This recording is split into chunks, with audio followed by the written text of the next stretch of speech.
네, 여러분 안녕하세요. 안녕하세요. 자, 오늘 이제 시작을 해보려고 합니다. 저는 생명다양성재단 대표이자 이동시 멤버인 김사나라고 합니다. 반갑습니다. 오늘 여러분은 어떻게 오셨는지 모르겠는데 저는 정말 어리석은 판단을 해가지고 여의도를 통과해서 왔어요. 저는 그거를 알고 있었음에도 불구하고 불꽃축제를 한다는 사실을 그 순간 갑자기 모든 그 기억력을 잠시 상실했는지 마포 쪽에서 지하철 타다 저는 보통 여유 있거든요. 마포역에서 타면서 좀 약간 좀 편히 쉬어서 와야지 했는데 웬걸 그냥 출퇴근보다도 더 심한 차가 와가지고 그래서 사실은 이제 한 곳에서는 기후정의 행진이 있었던 와중에 또 저쪽에서는 불꽃 축제를 하고 있었고 그래도 저는 여기라는 갈대가 있다는 사실에 마음의 위안을 많이 얻고 그 어려운 길을 통과해서 여기까지 왔습니다.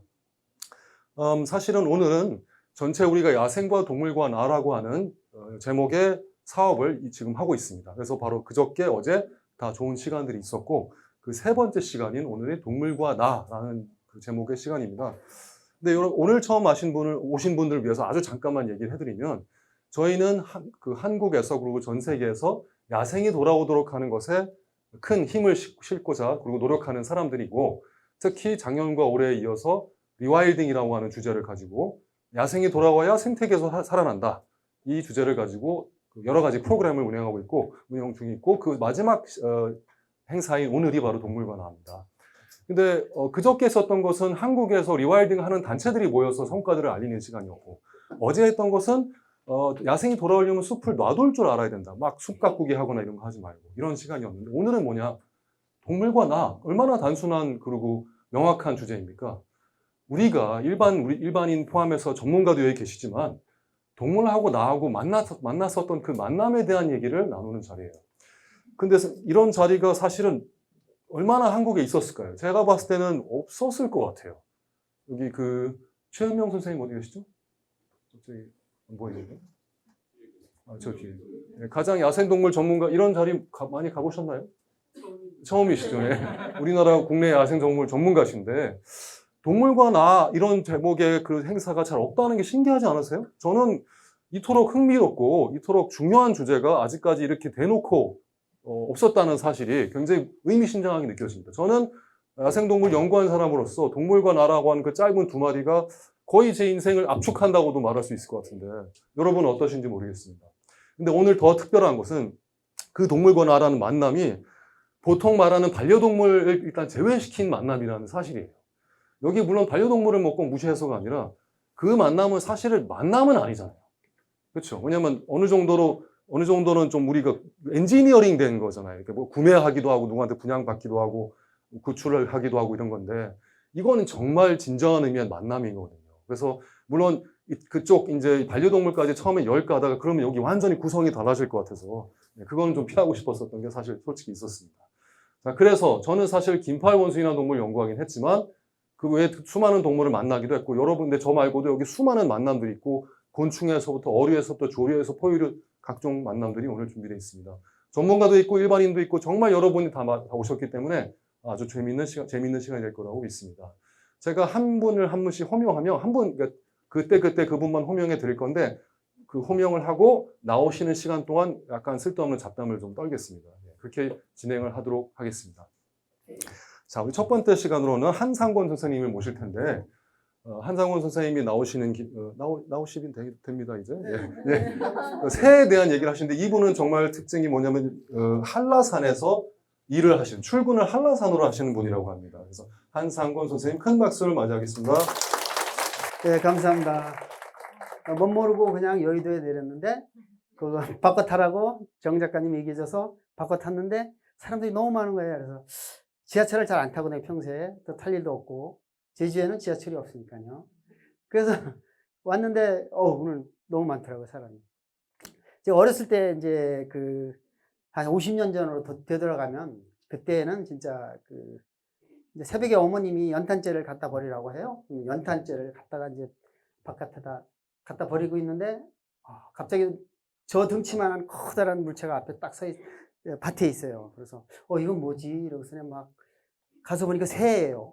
그 새가 있는 거예요. 그래서 내가 가서 한번 안아볼까? 독수리처럼 생긴 새가 뒤에 가서 탁 안았더니 나중에 알고 보니까 수리부엉이였거든요. 근데 죄 많아서 저만 했어요. 그래서 아니 이게 왜 여기 있지? 왜 거기 있었을까요? 제가 70년대 살았으니까. 그때만 해도 쥐를 잡았어요. 쥐를 잡느냐고 학교에서 쥐꼬리 잡아오면 이제 성적표에 반영하고 그다음에 이제 쥐꼬리 잘라가지고 와야 돼요.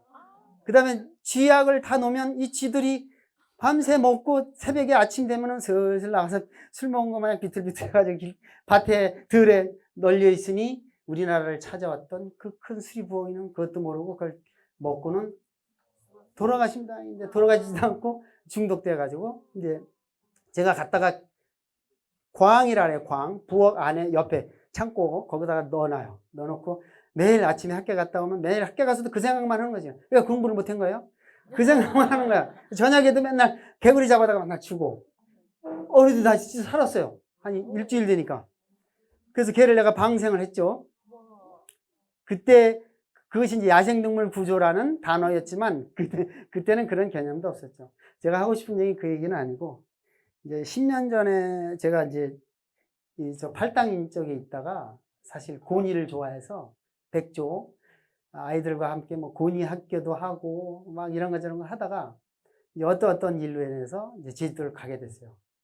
이제 무일푼 돼가지고 아무것도 없어서 차 하나랑 딸랑 돈 몇 푼 있지도 않은 몇십만 원 가지고 제주도를 갔죠. 근데 배운 거는 자연 환경뿐이 없었으니 근데 이제 거기서 그 환경부에서가 뭐 이제 뽑는 그런 게 있었어요. 그래서 나 이것도 했으니까 숲해설도 하고 못 했으니까 환경부에 좀 들어갈 일이 생겼다. 그래서 거기 들어가서 이제 일을 하기 전에 이제 집을 좀 헛간 같은 집이라도 좀 꾸며야 되겠다. 그래서 막 일을 하고 있는데 희망이 없어 보이잖아요. 그죠? 그런데 아침이면 늘 저를 반겨주는 새들이 있었어요.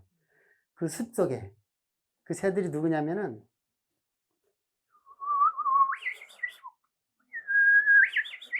요렇게 우는 새들이 있었어요. 무슨 새인지 아실? 제가 뭘 불었어요, 지금? 햇바람을 잘 불었죠? 햇바람 새였는데, 이 친구가 햇바람을만 잘 부는 게 아니라 일도 잘해요.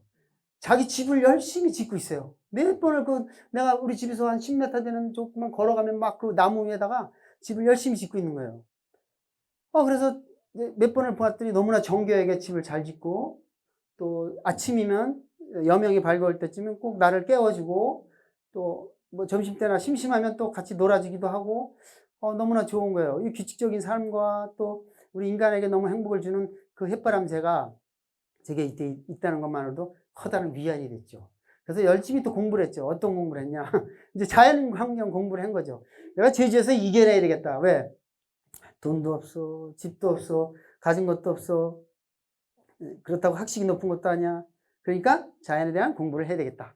그래서 열심히 공부를 해서 이제 제가 그 박사님들 따라다니면서 열심히 이제 그 새 공부도 하고 그랬죠. 이제 그 휘바람새가 열심히 둥지를 틀고 있었는데 어디선가 다른 새가 나타났어요. 이 새는 그 25,000km에서 날아왔던 그 새였어요. 바로 두견이라는 새인데 이 새가 매일 밤낮으로 울어요. 왜냐하면 그 섬 햇바람새 둥지에다가 산란을 해놨기 때문에. 그래서 이제 깨어나면 내가 네 어미다, 내가 네 어미다라고 막 울부짖어요. 어떻게?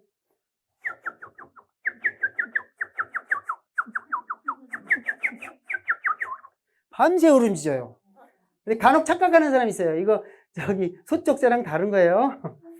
이런 두견이는 울고선에 이제 새벽이 다 부화를 하면 알이 또 크잖아요. 두견이가 섬 햇밤새는 작아요. 안 나왔어요? 얘는 흰눈썹 황금새. 이렇게 아주 그 섬 햇바람새보다도 더 열심히 사랑의 세레나데를 불러주는 아름다운 새예요. 이러한 새들이 제주도에 있는데 이제 얘네들이 철새라고 생각하죠. 근데 우리가 가만히 생각해 보니까 내가 여기서 태어나서 청담동에서 나고 자랐어요. 그래서 잠시 제주도 갔어. 예를 들어서. 그럼 내 고향이 어디예요? 여기 청담동이에요.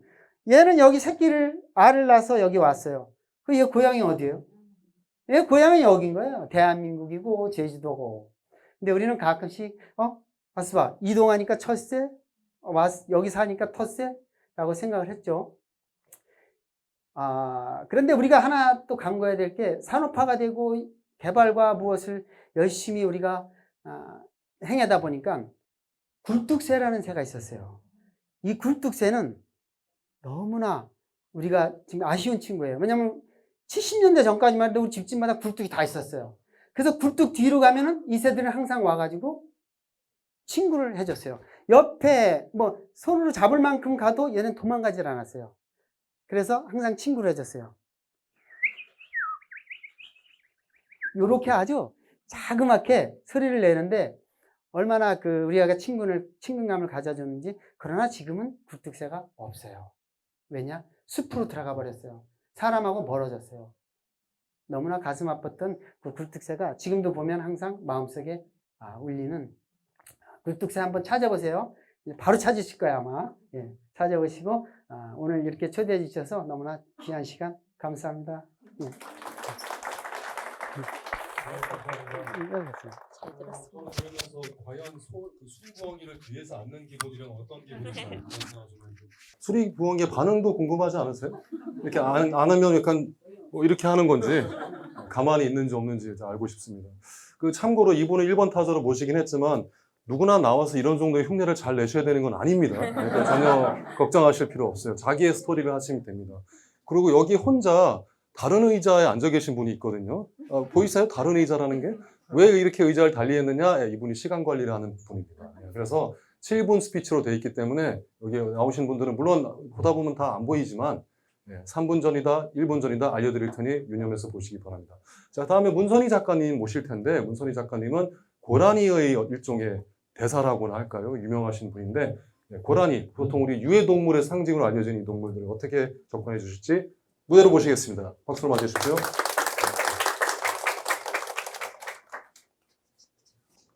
안녕하세요. 사진 작업하는 문선희입니다.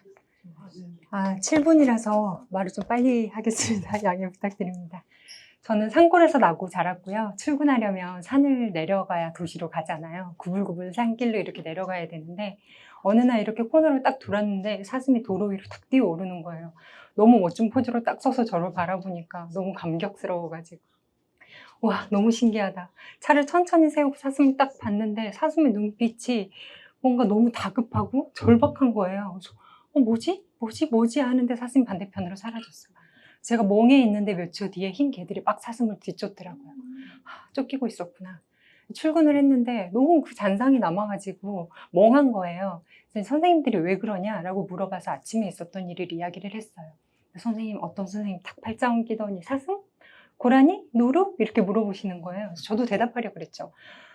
왜냐면 저도 고라니 노루 아니까 안다고 생각했어요. 시골에서 나고 자라니까 많이 들었잖아요. 말하려고 생각해보니까 모르는 거예요. 고라니를 노루를 제대로 본 적이 없어. 이름만 아는 거예요. 너무 뻥쳐가지고 선생님 고라니랑 노루가 어떻게 달라요? 이렇게 여쭤봤더니 다 같이 뻥쳤어요. 우린 다 이름만 아는 거예요. 아는 게 없어. 그래서 검색을 해봤어요. 그랬더니 수컷 노루는 뿔이 있고 수컷 고라니는 송곳니가 있대요. 근데 제가 아침에 만난 애는 뿔도 별로 안 보이고 송곳니도 잘 모르고 암컷인가? 암컷의 특징을 아무리 찾아봐도 안 나오는 거예요. 미친 듯이 검색을 했더니 연관 검색으로 이런 게 나왔어요. 노루 궁뎅이 버섯. 저 그 버섯 알거든요. 하얗고 봉실봉실한 거. 그럼 노루 궁뎅이 이렇게 생겼구나. 제가 아침에 만난 애는 궁뎅이가 안 그랬거든요. 평범했어요. 암컷 고라니다. 너무 반가워가지고 선생님들한테 선생님 제가 아침에 만난 애는 암컷 고라니였어요. 이렇게 말했더니 모두 다 표정이 싸한 거예요. 왜요? 그랬더니 고라니 유해동물이야. 유해동물이 뭐예요? 농작물에 피해를 끼친다고 법적으로 유해동물로 지정돼 있고 나라에서 정기적으로 사냥을 해. 와, 믿을 수가 없는 거예요. 세상에 지구에 인간보다 더 유해한 동물이 있단 말인가. 우리가 감히 유해동물을 지정했다고? 진짜 찾아보니까 정말인 거예요. 엄청난 수를 사냥하고 있더라고요. 근데 더 놀라운 건 고라니가 우리 고유종이고 중국 극히 일부 지역과 한반도에만 사는 희귀동물이며 세계적으로는 멸종 위기종이라는 거예요. 너무 아이러니하잖아요. 뭐지 이 친구? 나 다시 한번 만나고 싶다. 전국에 있는 동물원은 다 뒤졌는데 고라니가 없어요. 그땐 국립생태원이 생기기 전이었어요. 고라니를 만날 수가 없는 거예요. 만나고 싶은데. 그래서 막 수소문을 했더니 야생동물 구조센터가 있더라고요. 연락을 해봤어요. 구조된 새끼 고라니가 있다는 거예요. 만나러 갔어요. 문을 열고 들어가도 된다 그래서 문 열고 딱 들어갔는데 꼬마 사슴들이 샥샥샥 숨는 거예요. 근데 두 마리가 저희 향해서 막 달려온 전력 질주해가지고 막 반기는 거 저를 화낸대. 왜지? 보니까 제가 우유 가져온 줄 알고 막 환대를 했어요. 하나는 고라니고 하나는 노루였는데 와, 한눈에 보니까 바로 너무 다르게 생겼어요. 노루는 약간 서양인처럼 생겼고 고라니는 동양인처럼 생겼어요. 한눈에 보면 딱 알아. 근데 어쨌든 제가 우유가 없다는 사실 알고 노루 친구는 떠났는데 고라니 친구가 안 떠나는 거예요. 전 구석에 앉아서 좀 애들 관찰하고 싶어가지고 딱 숨어 이렇게 앉아있는데 제 옆에 와가지고 막 몸을 비비고 근데 저는 쓰다듬어 줄 수가 없어요. 규칙이에요. 야생으로 들어가야 되잖아요. 그래서 제가 가만히 돌처럼 있었더니 애가 지쳐가지고 갑자기 딱 제 신발 위에 이렇게 다리를 포개고 엎드려서 자는 거예요. 삼복더위에. 그래서 날이 더운데 이 친구가 나한테 왜 이러나 하고 있었는데 신발 위로 발등으로 체온이 느껴지고 그 다음에 심장박동이 느껴지는 거예요. 그때 갑자기 깨달았어. 아, 이 친구 고아구나. 마음이 너무 찡한 거예요. 그 다음부터 찾아갔는데 찾아갈 때마다 이 친구가 저한테 달려와서 환대를 하는 거예요. 마음이 너무 짠한데 애정을 표현해 줄 수가 없잖아요. 미친 듯이 검색했어요. 야생동물에게 마음을 표현하는 방법. 그런 건 없더라고요. 근데 뭘 하나 알게 됐냐면 동물들이 왜 사람을 무서워하냐면 키가 커서다. 뒤로 몸이 있을 거라고 상상한대요. 그래서 키를 낮춰주면 되겠다. 그래서 아예 기어 들어갔어요. 그래서 이렇게 꽃받침을 하고 딱 엎드렸더니 초코랑 저랑 눈높이가 똑같은 거예요. 그 친구를 항상 위에서 내려다볼 때랑 정면으로 보니까 얼굴이 완전 다르게 생겼어. 아, 초코야 너 원래 이렇게 생겼구나. 둘이 막 이렇게 얼굴 마주보면서 꽁냥꽁냥 하고 있는데 지나가는 다른 고라니가 쓱 저를 쳐다보는 거예요. 그래서 뭐지 하고 저도 쳐다봤는데 얼굴이 달라. 초코는 순박하게 생겼는데 걔는 제가 도도에서 도도록 애칭을 붙여줬거든요. 도도하게 생긴 거예요. 얼굴이 달라. 와, 진짜 눈에 딱 뭔가 벗겨진 것처럼 다 얼굴이 보이는 거예요. 각각 다르게 생겼다는 게. 그 전까지는 한 번도 몰랐는데 너무 소름 끼쳤고 난 진짜 인간 중심적인 인간이구나. 우리도 다 얼굴이 다른데 당연히 얘네도 얼굴이 다르겠지. 어쩜 이런 생각을 못했지? 이 체험을 사람들이랑 공유해야겠다. 그래서 고라니 초상사진 작업을 시작했어요. 초상사진을 찍으려면 고라니를 많이 만나야 되잖아요. 만나면서 알게 된 게 있어요. 생긴 것만 다른 게 아니구나. 성격도 다 달라요. 외향적인 타입이 있고 내향적인 타입이 있어요. 호기심 많은 애들이 있고 조심성이 많은 애들이 있어요. 좀 난폭한 애들이 있고 평화주의자 타입이 있어요. 와, 성격도 다 제각각이야. 고라니를 이해하게 되면서 놀랍게도 인간을 이해하게 됐어요. 우리 아빠가 왜 저러지? 이해가 안 됐던 부분이 있었는데 고라니를 보고 아빠를 이해하게 된 거예요. 고라니들을 관찰하고 친구들이 진짜 이해 안 되는 행동이 이해가 되는 거예요. 그때 제가 깨달은 건 우리가 동물의 이론이구나. 이걸 절절하게 깨달았고 또 사람에 대한 분노, 막 부정적인 감정 이런 것들이 진짜 많이 사라졌어요. 너무 많은 걸 이해하게 되더라고요. 저절로. 그리고 고라니한테 관심이 생긴 뒤로는 쭉 다른 야생동물 이야기만 하면 귀가 커지는 거예요. 다른 동물들은 또 무슨 처우를 받고 있는지 어떤지 막 관심이 생겼어요. 그래서 고라니를 만난 뒤로 제 세상은 넓어지고 깊어지고 다정해졌습니다.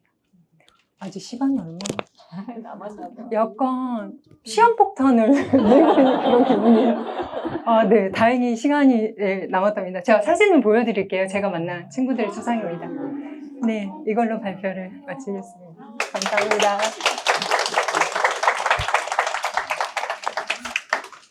상상해보면 어쩌면 숲 한가운데 지금 이 시간에 고라니들이 모여가지고 비슷한 얘기를 하고 있다 상상하면 얼마나 웃길까 싶어요. 다 송곳니 있는 애들이 모여가지고 이상하게 센터에 누가 와가지고 막 갑자기 섰다가 끌어안고 막 이랬다 하면서 인간도 알고 보면 다 다르게 생겼다. 이렇게 말할 수도 있지 않을까라는 생각이 듭니다. 자, 다음은 변영호 선생님을 모실 텐데 두꺼비를 주제로 해주실 거고 어디 계시죠? 예, 벌써 준비되어 있으신데 두꺼비를 주제로 오늘 어떤 분은 좀 늦게 오시거나 했을 경우에 사람들이 동물과 만난 이야기 이렇게 중요할까? 매우 중요합니다. 우리 각자가 다 얼마나 다른 곳에서 다른 맥락에서 다른 환경에 있는데 그래서 다 각자 다른 만남을 가질 수 있는 기회가 있는데 실제로 그 만남이 이루어졌고 그 목격담을 나눈다. 그걸 통해서 우리가 야생동물을 받아들이는, 이해하는 외연을 이렇게 넓히고 있다. 굉장히 의미심장하다고 생각합니다. 그래서 두꺼비 얘기를 해주실 변영호 선생님 모시겠습니다. 네, 반갑습니다. 변영호입니다. 기후정의 행진에 가서 따오기 탈을 치고 이렇게 춤추다가 왔습니다. 네, 안녕하세요. 저는 아이들과 함께 자연 속에서 다양한 활동을 하면서 교사 생활을 했던 것 같아요. 왜냐하면 다양한 체험 활동들이 아이들 뭔가를 발견하게 만들고 그 발견들이 뭔가를 기억하게 만들고 그 기억들이 깨달음을 주는데 그 깨달음이 교육이 지향하는 기본적인 목표와 같지 않은가라는 생각 때문에 아이들과 들로 산으로 계속 다녔습니다. 혹시 여러분 긴꼬리 투구새우 아시는 분 있어요? 없습니까? 긴꼬리 투구새우. 네. 논생, 계시군요. 네. 네, 감사합니다. 긴꼬리 투구새우를 알게 되게 만든 사람이 저희 하늘강 동아리고, 저희 동아리가 거제도에서 긴꼬리 투구새우라는 새우를 발견해서 세상에 알면서 많은 관심을 받은 것 같아요. 그리고 혹시 여러분들 사마귀 좋아하세요? 네. 사마귀 모르시는 분 없죠?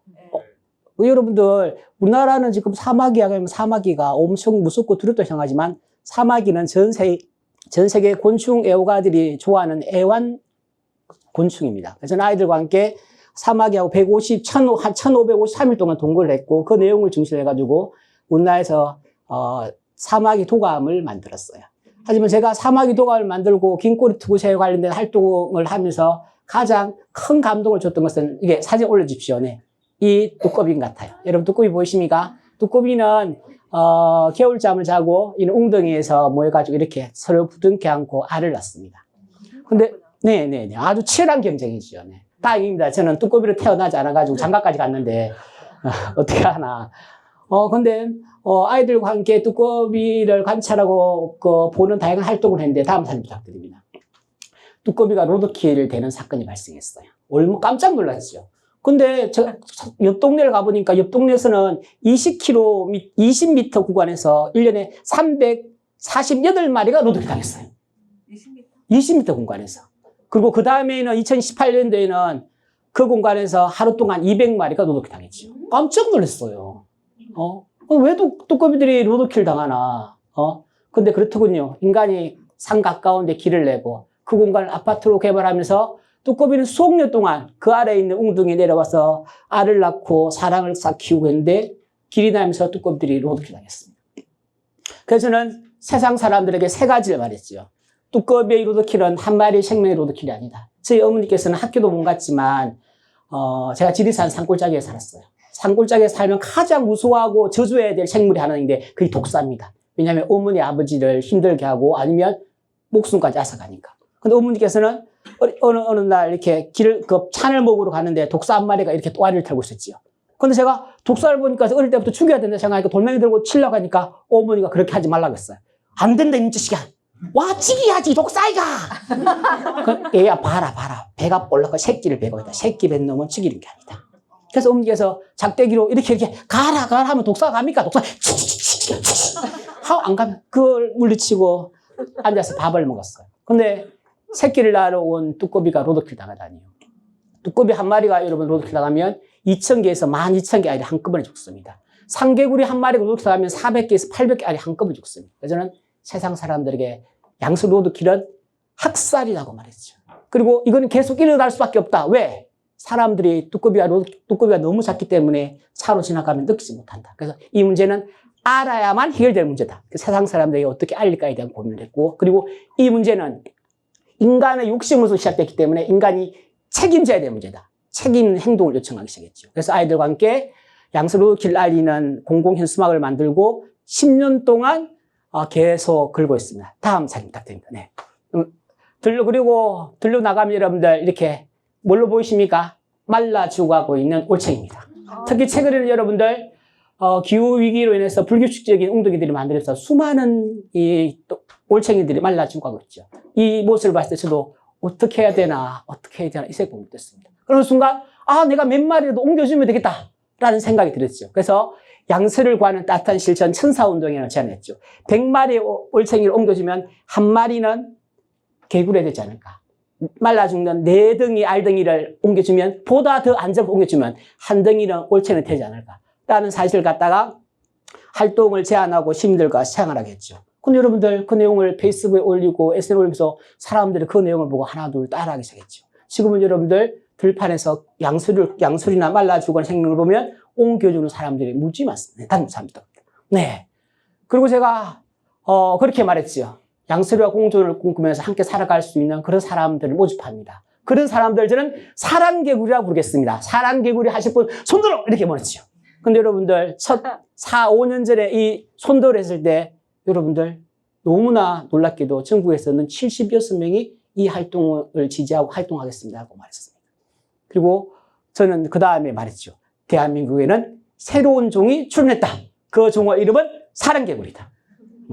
그래서 저희들은 지금 올해 작년에는 저희들이 이 네트워크를 갖다 시민들의 자발적 네트워크입니다. 지금 전국에서 200명이 지원을 했고 전국의 169개 지점에서 사랑 개구리 활동 있는 사람이 있고 그분들까지 연결되어 있습니다. 그분들이 입고 있는 정식 양복 패션이 이 양복입니다. 개구리 양복입니다. 저도 한 벌 있는데 오늘 입고 올라다가 입고 없이 못했네요.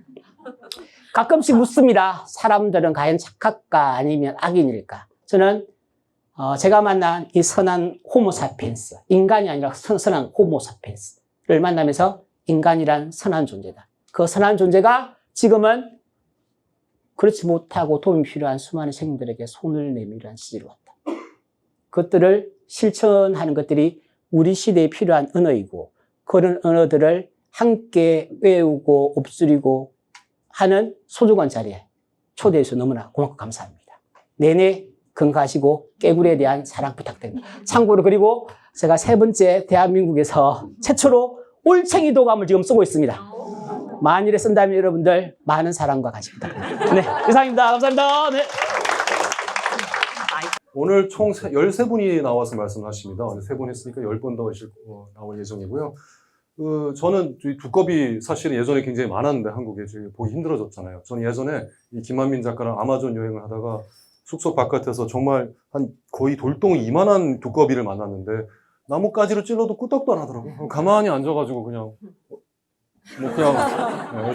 두꺼비의 포스가 이렇구나. 그 존재감을 생각하면 그거는 잘 보이지 않으면서 매일 쏟아지는 수많은 소주병에 그 그림을 붙어있는 거 보면 그 모순을 항상 저는 괴리감을 느끼고 좀 안타까워하고 있습니다.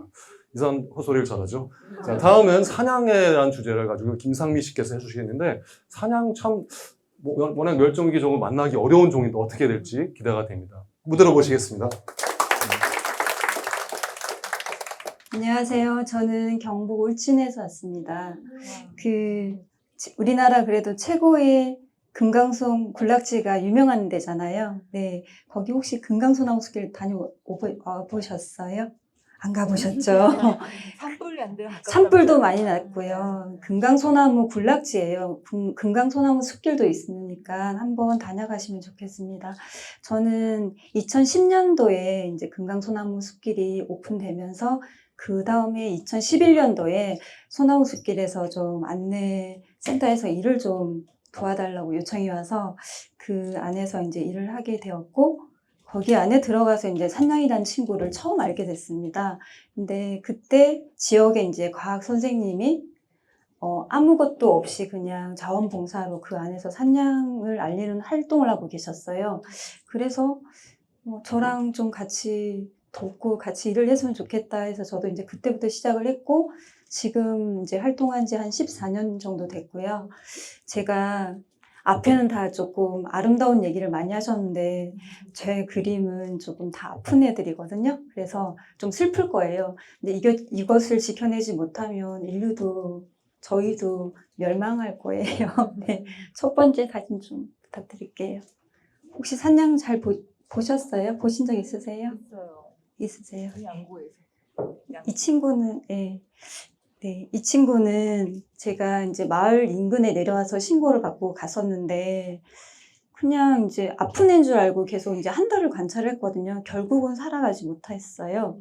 절벽에서 이제 그 해가 겨울이 이제 다가오는 11월이었는데 그때 매일매일 가서 이제 관찰을 했는데 보이지 않는 거예요. 근데 절벽에서 이렇게 추락사해서 웅덩이에 빠져 있더라고요. 그래서 얘는 이제 그 서천의 생태원에 보내서 이제 부검을 했는데 부검을 해도 특별히 이제 뭐 결과는 안 나와요. 그냥 죽었다 이렇게 정도. 왜냐하면 이제 사체가 이제 죽는 날부터 바로 이제 부패가 되니까 그런 결과가 잘 안 나온다고 하더라고요.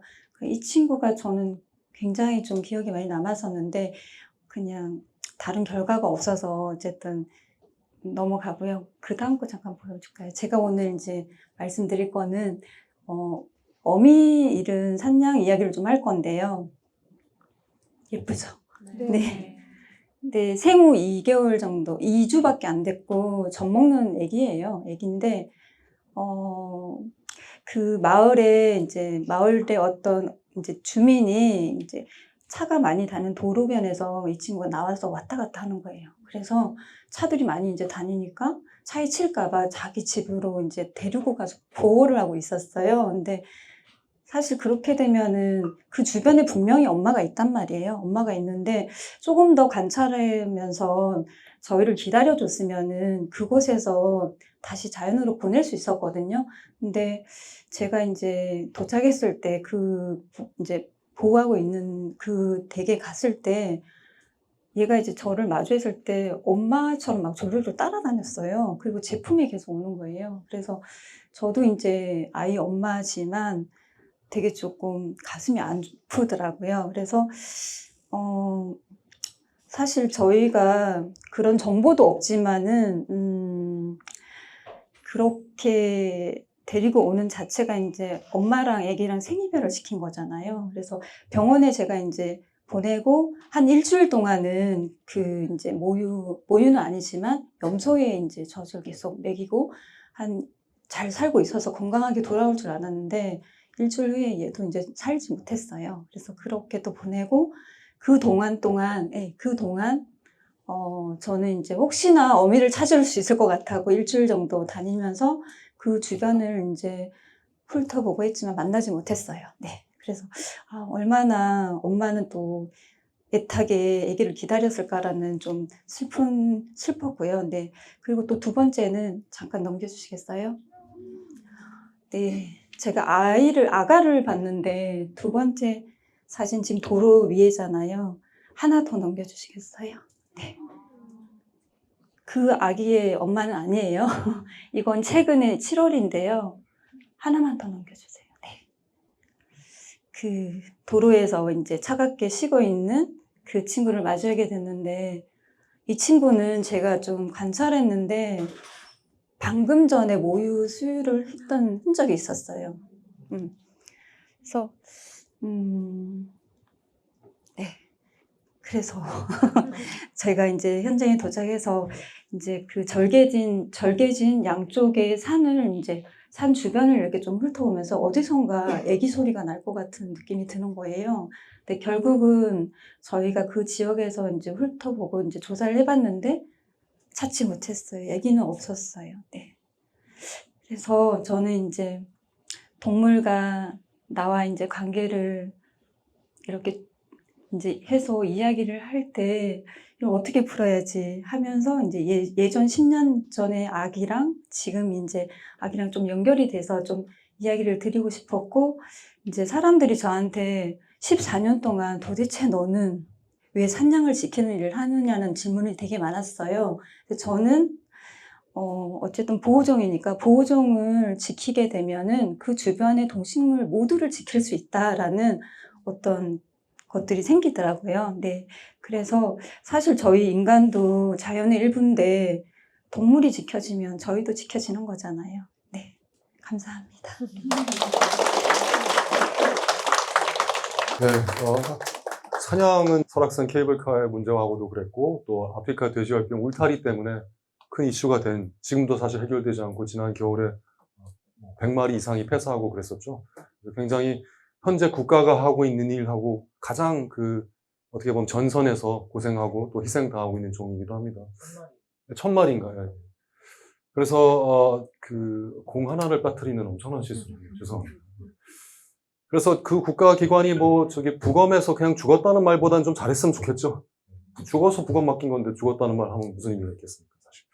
자, 다음 타자로는 최현명 선생님 모실 텐데 저희는 이거 할 때 그래도 동물과나 공모전에서 늑대라는 동물이 등장할 줄은 몰랐는데 그게 와서 굉장히 신선했습니다. 무대로 모시겠습니다.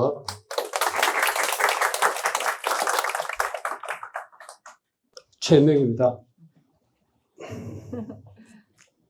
7분. 굉장히 깁니다. 가끔씩 이런 질문을 받습니다. 어떻게 해서 야생동물을 좋아하게 되느냐. 사실 저는 모릅니다. 어떤 벼락을 딱 맞고 갑자기 깨어나니까 동물이 좋아졌다. 이런 건 없고요. 팔자입니다. 태어나서부터 그렇습니다. 그런데, 그러면 그 안에서 또 해필 왜 늑대냐 묻거든요. 묻는데, 그거 역시, 어떤 뭐 계기가 있었던 게 아니고요. 개를 좋아했어요. 태어나서 가장 가까이 지난 동물이 개다 보니까 개를 좋아하다 보니까 나이가 들면서 그 개의 원형이 뭐냐, 즉 조상이 누구냐, 늑대였던 거죠. 그러니까 이제 집에서 기르는 개는 똥개처럼 보이고 산에 사는 개, 늑대가 이제 굉장히 와닿았죠. 이제 그래서 이제 늑대를 파고들었는데 이 문제는 뭐냐면 한국에 늑대가 없다는 거죠. 없는데 자 사진 하나 보여주십시오. 어떤 계기를 대가지고 계기 2001년도입니다. 그 당시 동물구조관리협회에서 늑대 6마리를 중국 늑대를 기르고 있었습니다. 기증을 받은 거죠. 근데 새끼를 낳았는데 새끼를 계속 죽어나가는 거예요. 왜냐? 앞쪽에는 유기견들이 많았어요. 수백 마리의 유기견들이 있고 그 유기견을 한 사람의 관리자가 번갈아 가면서 청소하고 먹이를 먹다 보니까 개에 있는 질병들이 늑대한테 가는 거죠. 그러니까 그동안 세 쌍의 늑대가 새끼를 또 한 20몇 마리 낳았는데 다 죽었어요. 딱 2마리가 남았어요. 이제 수의사가 보더니만 이건 안 된다. 차라리 집에서 기르는 게 낫다. 해가지고 2마리를 임시 수의병원에 맡겼는데 하루 만에 또 1마리가 죽었어요. 죽고 마지막 남은 놈이 이제 거기서 한 이틀 지나니까 집에 데려가라. 그래 집에서 기른 거예요. 젖을 먹여가지고. 자, 이제 길러가지고 이놈이 이제 다 자라고 서울동물원을 갔죠. 이제 대충 넘어갈게요. 이제 그 경험을 하고 난 뒤에 늑대 본토에 가가지고 야생 늑대를 보고 싶은 거죠. 보고 싶어가지고 이제 2002년 월드컵 때죠. 아마 그 2002년 월드컵 때, 한일 월드컵 때 국내에 있었으면 거의 2달 동안 아무 짓도 못했을 거예요. 눈 질끈 감고 이제 내몽골로 건너갔죠. 다음 사진이요. 이놈이 이제 100일 때 사진입니다. 100일 때 사진이고, 또 다음 사진이요. 자, 이제 갔는데 48일 동안 내몽골에서 늑대 서식지에 혼자 돌아다니는 거예요. 목표는 뭐냐면 내 힘으로 늑대 둥지를 발견하자 해가지고 유목민들한테 묻고 어떻게 우여곡절 끝에 6월달 5월 14일에 가가지고 6월 한 18일 정도에 늑대 굴을 발견했어요. 그때 이제 7마리 늑대 새끼 중에 나온 게 이제 3마리가 보이는 거죠. 보이는데 아무튼 그때는 먹는 거 이외에는 온통 새끼 늑대 보는 거기에 빠진 거죠. 오로지 혼자 돌아다녔습니다. 물론 동료가 2사람 더 있었지만 촬영하느라고 바쁘고 다른 촬영. 저는 늑대 굴을 발견해 줘야 촬영거리가 생기는 거죠. 그런데 아무튼 2번째 만에 하여튼 늑대 굴을 발견했습니다. 다음요. 그 다음 이제 여기서 만족을 못하죠. 못하고 이제 그 다음 해는 이제 내몽골이 아니고 몽골을 간 겁니다. 역시 해질녘입니다. 이 늑대가 이제 사진 제한 때문에 그런데 8마리였습니다. 8마리 일렬 형태로 날 보고 있는데 그중 2마리를 클로즈에 찍은 거죠. 자, 우리가 이제 어떤 동물에 대해 늘 어떤 기본 이미지가 있습니다. 이미지가 있는데 이걸 보여주는 이유는 뭐냐면은 늑대는 교활하고 흉악하고 무시무시한 동물로 되어 있습니다. 근데 저는 애초에 책을 팔고 들면서 그런 걸 믿지를 않습니다. 왜냐? 동화책이라든가 전설의 늑대는 악마입니다. 악마지만 현실의 늑대는 겁쟁입니다. 만약 늑대가 의도적으로 사람을 공격해서 뜯어먹는 동물이라면 제가 이 자리에 없죠. 8마리 늑대 중에 일부입니다. 그러니까 우리는 아직도 늑대에 대한 이미지가 뭐냐면 동화책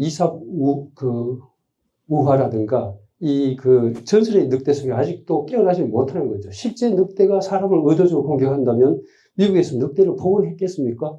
그럴 리가 없겠죠. 자, 다음요.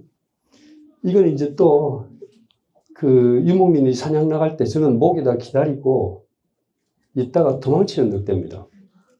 또 다음요. 자, 이게 이제 마지막 카트인데 이게 뭐냐면은 이제 사살당한 늑대입니다. 몽골입니다. 자, 여기서 보면 이 단순한 사진으로 보면 늑대가 불쌍하죠. 이게 죽는 거, 자연사가 아니고 사살당한 자체가 불쌍합니다. 그런데 여기서 또 하나는 도시에 사는 낭만파 입장에서 어떻게 저럴 수가 있냐. 저 몽골 사람들 나쁘다 하지만 또 현지에 가가지고 유목민들 직접 거기서 부대찌개 살면 절반은 이해를 갑니다. 왜냐? 유목민들에게는 소, 말, 양, 염소 얘들이 그 목숨이랑 마찬가지입니다. 그런데 공장 축산 좋은 겁니까? 낭만적으로 보면 공장식 축산은 좋지 않고 이 자유방임용 축산이 좋을 것 같지만 여기도 맹점이 있다는 거죠. 늑대는 양, 염소, 소, 말, 야크 사람이 기르는 유목민들 기르는 이 가축을 사람 소유라는 걸 모릅니다. 정말로 잡기 쉽거든요. 그러니까 이 몽골이라든가 내몽골에 있는 늑대들은 거의 가축에 의존해서 살아갑니다. 살아가는데 유목민 입장에서는 우리 멧돼지, 고라니와 똑같이 생각합니다. 그냥 기운만 되면 이렇게 사살을 하는 겁니다. 사살하는데 이게 1분 남았답니다. 이야기를 하자면 동물의 어떤 이미지가 있습니다. 원앙새는 부부 금실이 좋고, 부부 금실 좋습니까? 안 그렇잖아요. 잘못된 지식이 있는 거죠. 부부 금실이 좋다 그러면 그 반대 개념의 동물도 있다는 거죠. 우리는 이제 어떤 동물은 고상하고 어떤 동물은 생긴 게 거시기하다. 이런 데에 이제 집착하는데 사실은 그거 다 버려야 되는 겁니다.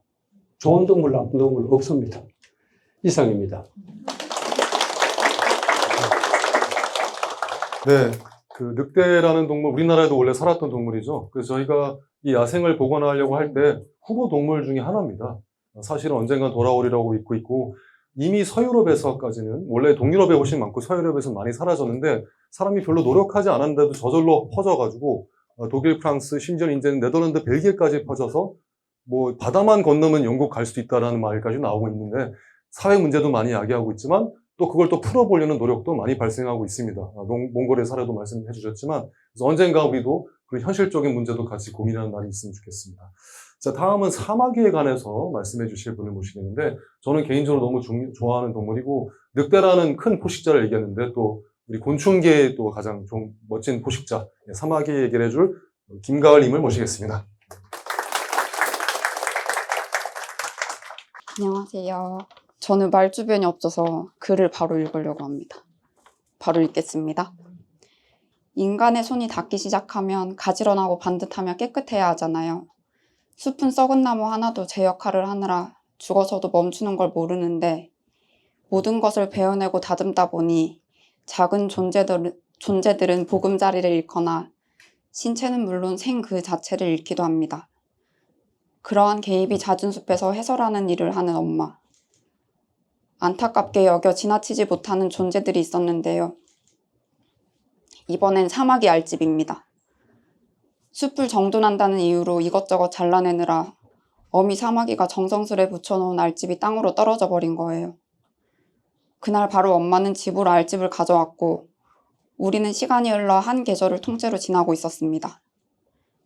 추위가 끝나는 무렵에 사마귀들이 나올 텐데 인간의 집은 당연하게도 온기가 돌았고 아무도 모르는 사이 아기 사마귀들이 나오기 시작했으며 그 작은 존재들의 기척을 늦게나마 가장 먼저 한 게 저였습니다. 엄마가 알이 붙은 나뭇가지를 세워놓지 않아 사마귀들이 나오며 엉키기 시작했고 사마귀에 대한 지식이 전혀 없던 때라 우왕좌왕 허둥댔어요. 기억을 더듬어 다큐멘터리에서 봤던 사마귀를 떠올려 뭐든 하려고 했으나 이미 사마귀들은 곳곳에 흩어진 상황이었어요. 하나라도 빼놓지 않고 다 살리고 싶은 마음에 온 하루를 써서 찾고 붙은 다리를 떼어내 물을 주고 건조할까봐 적신 휴지 위에 뒀는데 결국 대부분이 죽었습니다. 인간이 개입해 생태의 흐름을 끄는 숲에서 온 사마귀의 알을 결국 같은 인간으로서 제대로 지켜내지 못했어요. 넷만이 남아있었는데 다급하게 사마귀 커뮤니티에 가입하고 정보를 얻어 초파리를 돈 주고 사기까지 했어요.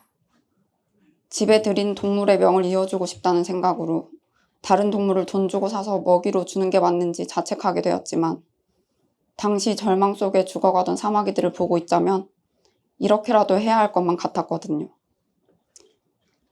이기심으로라도 어떻게든 봄까지 살려내고 싶었지만 정상적인 시기에 태어나지 않아서인지 약한 사마귀들은 눈물바람 속에 죽어갔습니다. 사마귀의 이미지가 어떨까요? 지역 커뮤니티만 봐도 무서워서 살충제를 뿌리곤 한대요. 저는 사마귀가 아주 싫진 않지만 다소 뾰족하게 생겨서 두려운 마음이 드는 존재였거든요. 그런데 이 자그마하고 여린 아기 사마귀들을 보니 마음이 간질거려 꼬마 사마귀, 꼬마귀라 부르게 되었습니다. 1cm 정도의 작고 소중한 꼬마귀들이 죽어가는 와중에도 기특하게 고개를 돌려 물 한 모금 마시려 하고 다 펴지지 않은 다리로 그루밍하는 걸 보며 참으로 귀히 여기게 되었는데 길어봤자 몇 주, 흐르는 시간 안에서 작은 존재가 온전히 자라날 수 있도록 돕기 어렵다는 것이 인간의 큰 몸집만큼이나 커다란 무력감으로 다가왔습니다. 어쩌면 이때 겪은 상실이 앞으로 만날 사마귀들에 대한 책임으로 바뀌었는지도 모르겠네요. 아파트에 살기 시작하니 정말 온갖 곤충들이 고통 속에 살아가거나 죽어가는 게 더 짙게 다가왔습니다. 인간의 주거지는 작은 존재들에게 매우 불친절한데 특히 사마귀에겐 더욱더 그랬습니다. 높고 안전한 곳에 알을 낳아 붙여놓으려는 습성 때문에 건물 외벽으로 다가오기 일쑤였고 청소부님은 긴 밀대로 사마귀를 쳐내기도 했으며 이미 어렵게 낳은 알들도 예외는 없었어요. 저는 수개월간 눈에 보이는 모든 사마귀를 인간의 눈에 띄지 않는 나무로 옮겼어요. 그때 가장 크게 자리한 마음은 우리 꼬마귀들도 제대로 자랐으면 이렇게 아름답고 멋진 모습으로 열심히 살아갈 텐데 였습니다. 죄책감에서 기인한 것이지만 그래도 매일 만나는 사마귀들이 저마다 어떤 색인지 넓적한 배를 가졌는지 볼수록 좋아하게 되었어요. 그리고 과거에 사무치게 얻은 교훈으로 함부로 개입해서 더 망치지 않기 위해 매일 심혈을 기울였습니다. 겨울 지나 이듬해 짝꿍과 산책을 하는데 그때 지켰던 사마귀가 나왔을 거라 추정하는 어린 사마귀를 만나게 되었어요. 깜깜한 밤이었는데 어떻게 눈에 들었는지 모르겠지만 보자마자 기뻐서 꼬마귀다 소리쳤어요. 우리는 수도가로 달려가서 양손 가득 물을 담아 너른 돌에 꼬마귀가 질식하지 않도록 물을 흘려주었습니다.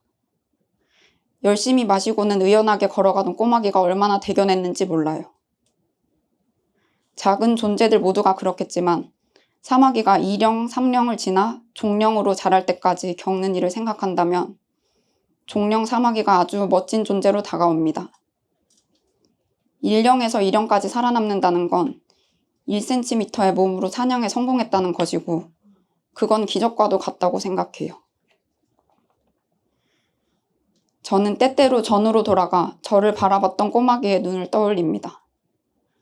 그리고 그 눈을 가슴 깊은 곳에 묻어두고 사마귀를 비롯한 작은 존재들이 인간에 의해 무분별하게 다치거나 사라지지 않도록 노력하며 나뭇잎 택시를 만들어 손님을 태우고 있답니다. 하찮은 일일지 모르지만 성체 사마귀의 눈은 정말 보석 같아서 제가 근사한 일을 하는 것만 같거든요.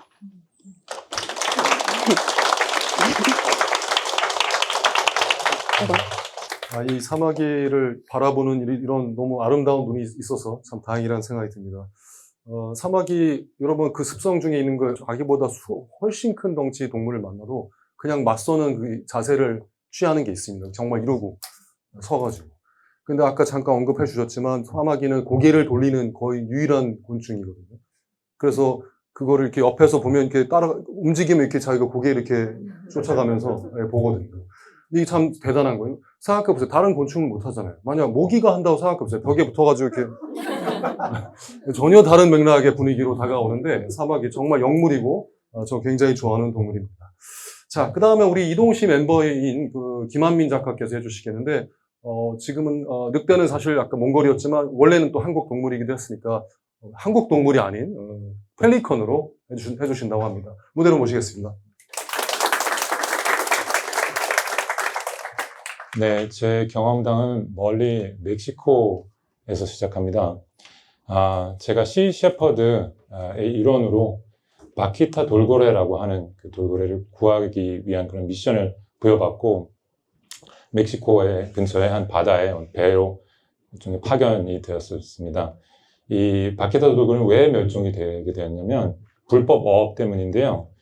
이 돌고래를 직접 잡으려는 건 아니었고 다른 토토하바라고 하는 그런 어류를 굉장히 고가로 이제 거래되는 그런 어류인데 그걸 잡으려다가 혼획되는 그런 일이 발생하고 있었습니다. 그래서 저희 임무는 그 불법 그물들을 어떻게든 발견하고 샅샅이 발견해서 제거하는 그런 일이었습니다. 보호구역을 정찰을 하고요, 배로. 일은 힘들었습니다. 굉장히 고됐고요. 24시간 동안 3교대로 쉬지 않고 정말 몸이 굉장히 피곤하고 지쳤는데 그래도 전 세계 각국에서 다양한 사람들이 오로지 그 돌고래를 구하러 오는 그 미션 하나로 이렇게 뭉쳐 있다는, 한마디로 한 배를, 정말 문자 그대로 한 배를 타고 이렇게 왔다는 그 사실 하나만으로도 저한테는 너무 큰 힘이 됐고, 그래서 힘든 줄 모르고 그렇게 일을 하고 있었습니다. 하지만 항상 좋은 일만 있었던 건 아닙니다.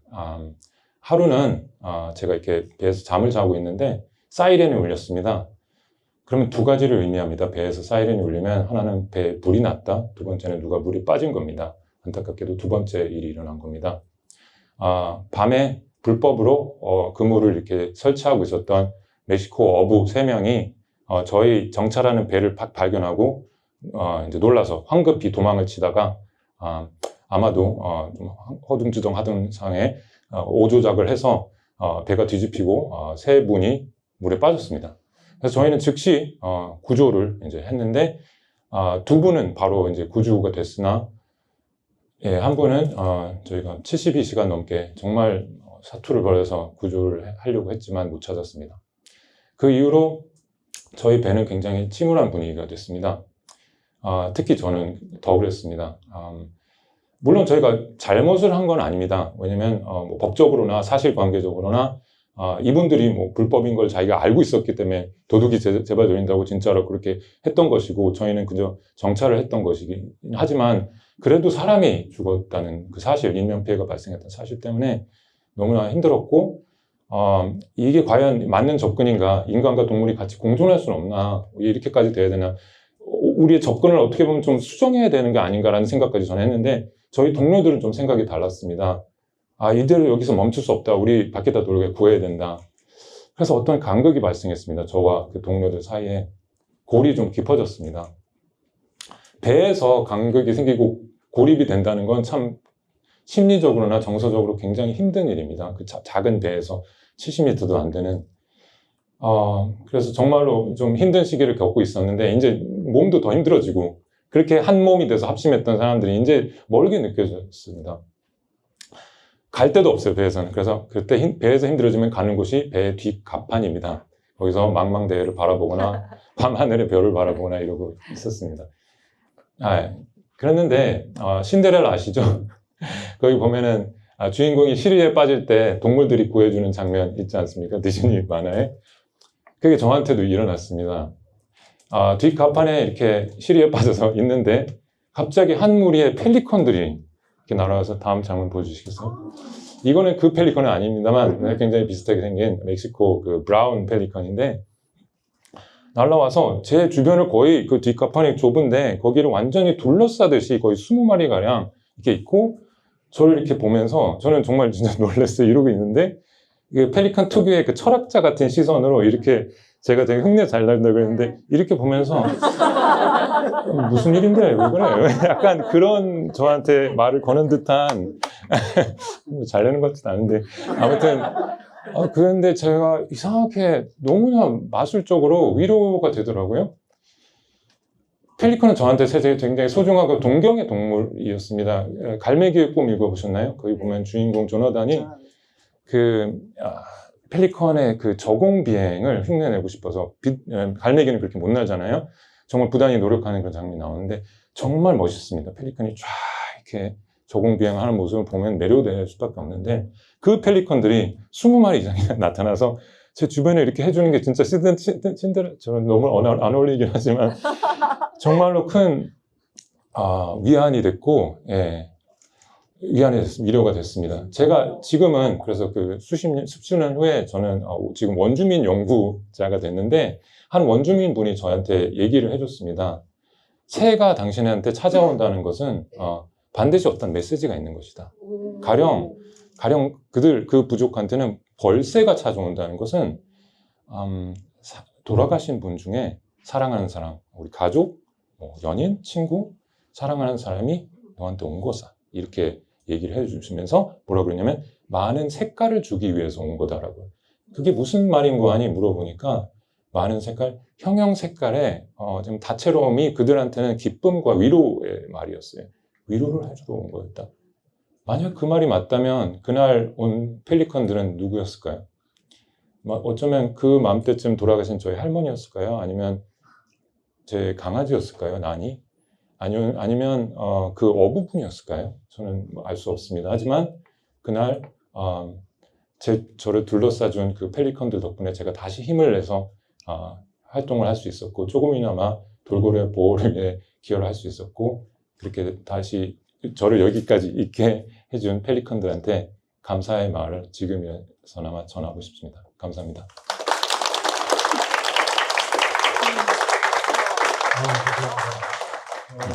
저도 한번 펠리컨을 멕시코에서 만난 적이 있었는데 비슷한 이 정도로 극적인 건 아니었는데 정말 그런 뭔가 대단한 힘이 있는 것 같아요. 근데 뭐 펠리컨뿐만 아니라 과학자로서 근데 뭐 누구나 이런 걸 보면 그런 뭐 메시지가 왔다 보통 그렇게 심각하게 안 받아들이잖아요. 근데 막상 정말 그런 장면에 놓이면 그런 거 다 필요 없고 진짜 이거 맞는 것 같다는 생각이 드는 게 이 동물과 만남이 주는 힘이라고 생각을 합니다. 자, 오늘도 우리가 한 반 정도 이제 했고요. 6분이 남았는데, 김한민 작가도 그렇고 이어서 할 정혜원 PD님 역시 저희 이동시 멤버인데 아마 여러 동물 후보가 많았는데 어렵게 고른 걸로 알고 있습니다. 저분도 사실 펠리컨 말고도 많이 있을 텐데 칼세를 해주신다고 하는데 여러 만남 중에서 어떻게 고르게 되셨는지 좀 들어보도록 하겠습니다. 네.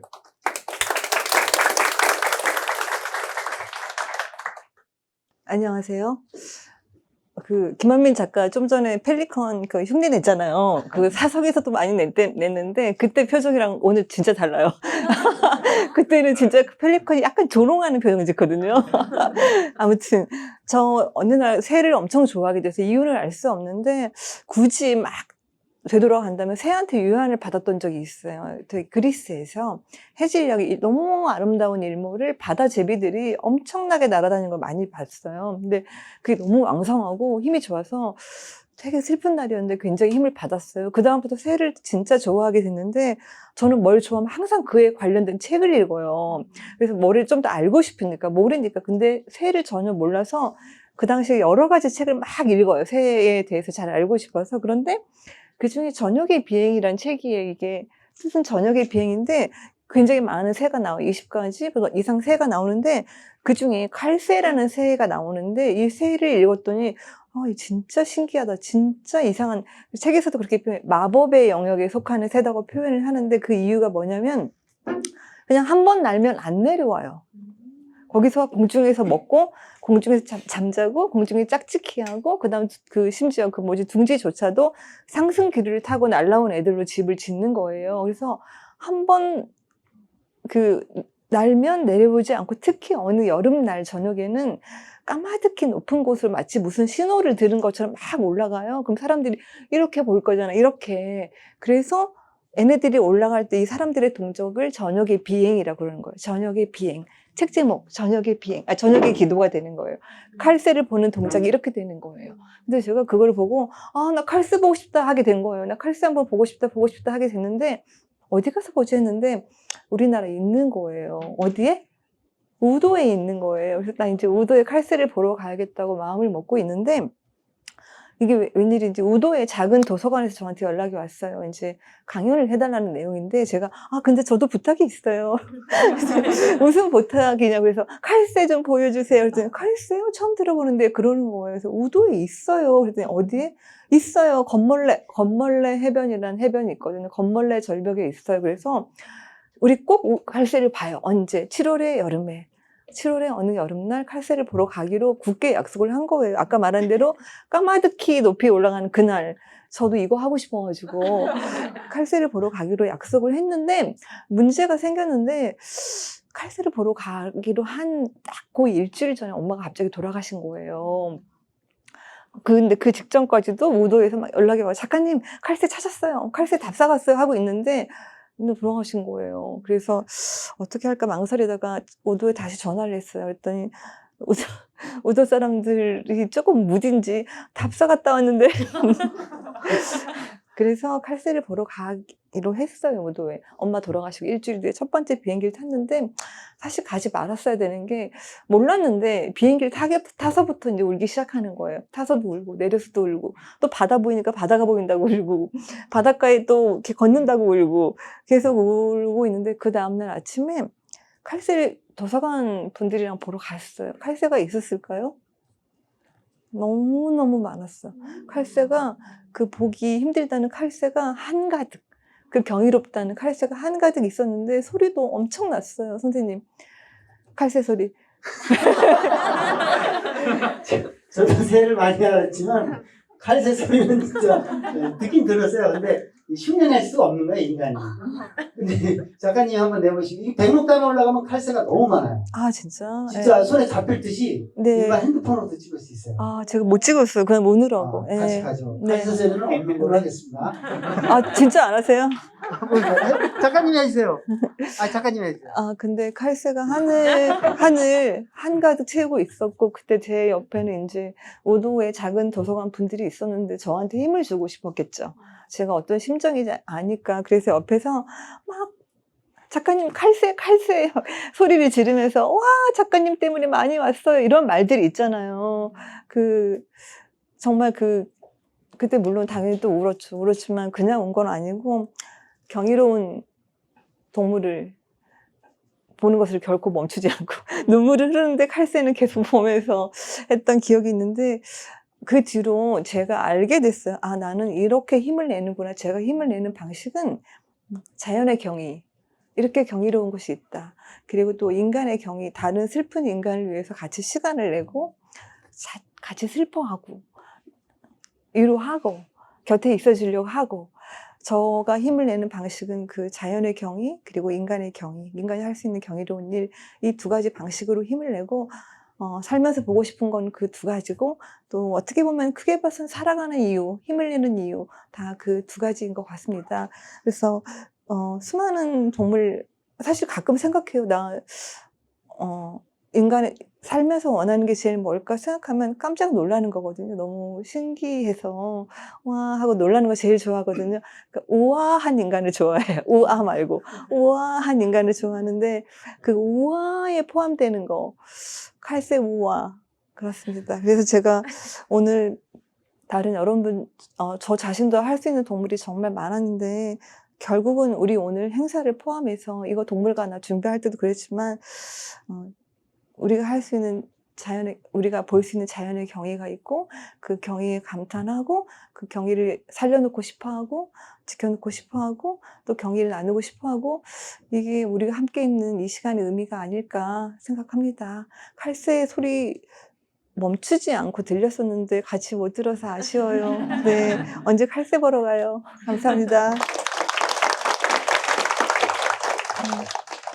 예, 정말 칼새를 언제 한번 보는 시간을 한번 마련해야 될 것 같아요. 아까 펠리컨도 그렇고 칼새 약간 관통하는 어떤 위로를 받은 게 요새 느껴지는데, 동물은 꼭 위로하려고 했는지 모르지만 그런 기능을 정말로 진화했는지까지는 알 수는 없잖아요.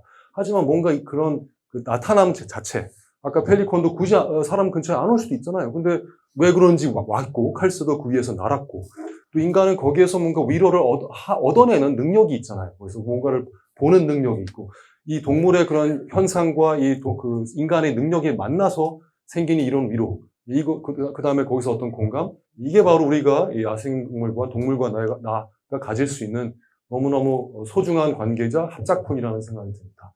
자, 다음 해주실 분은, 우리가 지금 바다를 돌다가 다시 아직도 칼새는 바다는 아니지만 뭐 해변에도 있겠지만 여전히 바다 동물로 지금 가고 싶은데, 물범 얘기를 해주실 분입니다. 물범 어떤 만남이 있었는지 참 궁금한데, 안하림님을 모시겠습니다.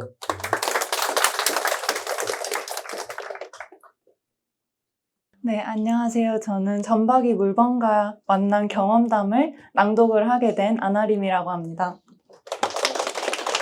네, 바로 시작하겠습니다.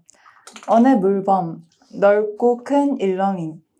너른 바다 여기저기서 물살이 하얗게 일어났다가 뒤이어 흩어진다. 그런데 사라지지 않고 오르락 내리락 하는 광택이 있다.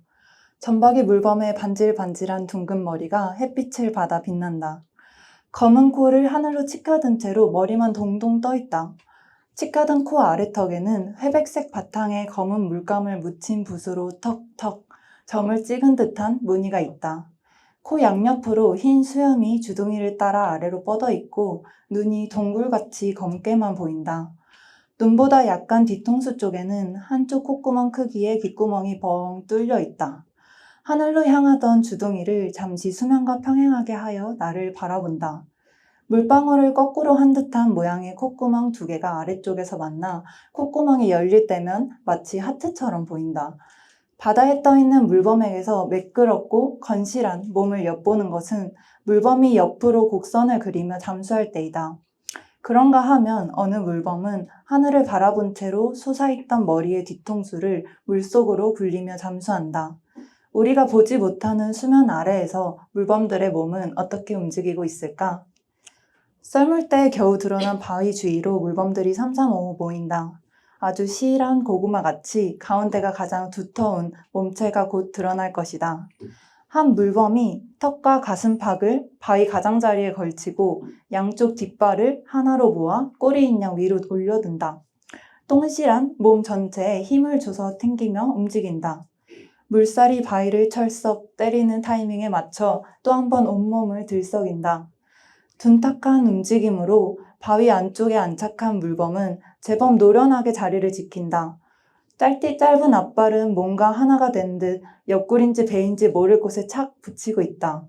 바위에 오르기 직전까지 헤엄치던 물범이지만 머리부터 발끝까지 온전히 햇빛을 받는 동안에는 수면과 최대한 멀어지려는 듯 자세를 취한다. 고구마 양 꼭지처럼 몸에 비해 얇으스름한 머리와 뒷발을 위로 쳐들고 있다. 주위를 서성이던 물범 몇몇은 기회를 노려 바위에 몸뚱이를 얹어보지만 금세 물살에 미끄러져 내리기 일쑤다. 우리 일행은 물범들의 분투를 지켜보며 어느 순간 같이 안타까워하기도 조용한 탄성을 지르기도 한다. 점차 수면 위로 드러난 바위의 면적이 넓어지고 우리의 응원을 받은 물범들 7마리가 바위에 자리를 잡았다. 3년 전 이곳 백령도 한이해변에서 전박이 물범들을 처음 만났다. 며칠간 물범들을 관찰하고도 아쉬운 발걸음을 돌리며 물범들을 다시 보러 오겠노라 스스로 약속했다. 인천항에서 4-5시간 배를 타고 들어가는 백령도에 가려면 여유있게 여러 날을 비워놔야 한다. 그렇기에 3년 만에 자체적으로 여름방학을 가진 지금 기회를 놓치지 않고 백령도 여행을 주도했다. 무엇이 나를 그토록 끌어당긴 걸까? 어느 해양포유류가 바다에서 살아가는 것을 보고 있자면 전에 없던 감정이 일어난다. 벅차오름, 경이로움과 같이 넓고 큰 감정이 파도처럼 일렁인다. 반면 동물원 수족관에 있는 해양포유류를 보는 것은 내게 완전히 다른 감정을 불러일으킨다. 안타까움, 답답함 등이 차오르면서 생각이 복잡해진다. 나는 그들이 쉬고 싶은 때 몸을 누이고 싶은 곳을 선택하고 먹고 싶은 먹이를 사냥하고 가고 싶은 곳으로 헤엄치는 삶을 엿보고 싶다. 그 삶의 일부를 가까이서 선명하게 담은 다큐멘터리를 볼 수도 있을 텐데 나는 왜 그들을 멀리서라도 현장에서 만나고 싶었을까? 다큐를 보는 것 또한 내게 놀라움과 호기심을 선물한다. 그러나 그들이 자연스럽게 살아가는 현장에 찾아가 우연히 그들을 마주칠 때의 감정은 훨씬 더 강렬하고 힘이 세다. 그에는 여러 가지 요소가 작용한다. 첫째로 같은 시공간에서 서로의 존재를 인식한다는 것. 물론 사람과 사람이 대면할 때처럼 눈빛과 체온을 주고받을 수 없고 숨이 닿는 거리도 아니다. 하지만 서로가 주는 자극에 반응하거나 혹은 외부의 자극에 각자 다른 방식으로 반응한다. 해변에 사람들이 많아져 와글거리면 바다에 떠있는 물범들이 멀어지는 걸 보곤 소곤소곤 말을 하면서 그들에게 미칠 자극을 최소화하려 애쓴다. 내리쬐는 햇빛을 피하기 위해 그늘에서 물범들을 관찰하는 사람들과 달리 물범들은 바위에 올라 온 몸을 햇빛에 내맡긴다. 바위에서 쉬던 물범들이 갑자기 하나 둘 서둘러 바닷속으로 들어간다. 물범들 여럿의 행동을 바꿀 정도로 영향이 큰 자극이 있었던 것이다. 주위 공사장에서 사람이 인지하지 못할 정도의 소음이나 진동이 생긴 걸까? 혹은 바닷속에서 다른 물범들이 보내는 신호를 받은 것일까 추측할 뿐이다. 둘째로 우리의 만남이 어떨지 예측할 수 없이 매번 다르다. 북쪽 나라에서 먼 바다를 무사히 헤엄쳐와 백령도에서 여름을 나기로 선택한 물범들만을 나는 만날 수 있다. 오늘 날씨와 바람에 따라 가마우지들이 자리를 선점하는지에 따라 물범들이 어느 바위에 올라 얼마나 쉬어갈지 모른다. 셋째로 나의 시선과 앵글로 물범들을 만난다. 다큐 감독이 잠수해서 촬영하는 전박의 물범의 모습은 분명 인상적이다.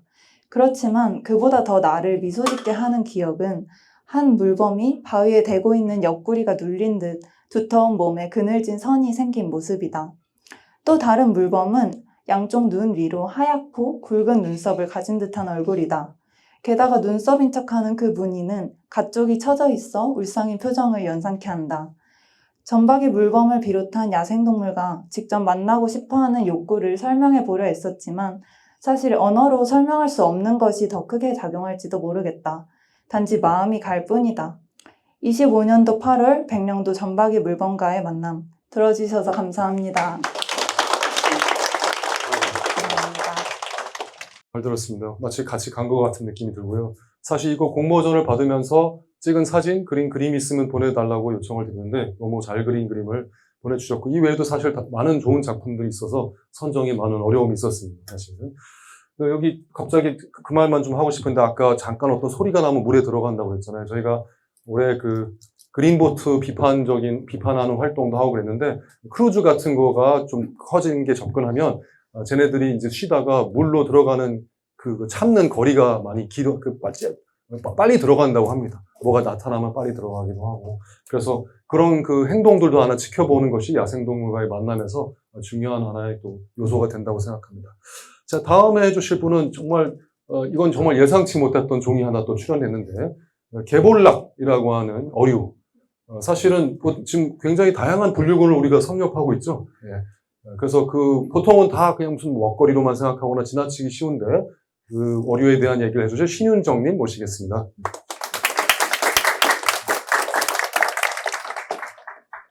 안녕하세요. 오늘 제가 읽어드릴 글은 개볼락의 떨림입니다. 바다 사진 보여주세요. 여름을 맞아 아버지의 고향인 동해 바다에 갔다. 바닷속은 언제나 낯설고도 경이로운 세계다. 스노클링을 할 때마다 설렘과 두려움이 동시에 밀려온다. 온몸을 감싸는 차가운 물, 파도와 흔들리는 물의 움직임, 깊이를 알 수 없는 미지의 세계 속으로. 물속으로 몸을 밀어넣는 순간 나는 내가 알던 일상의 세계를 벗어나 전혀 다른 생명들의 영역에 들어간다. 나는 물고기들을 따라다니며 바다의 리듬에 몸을 맡겼다.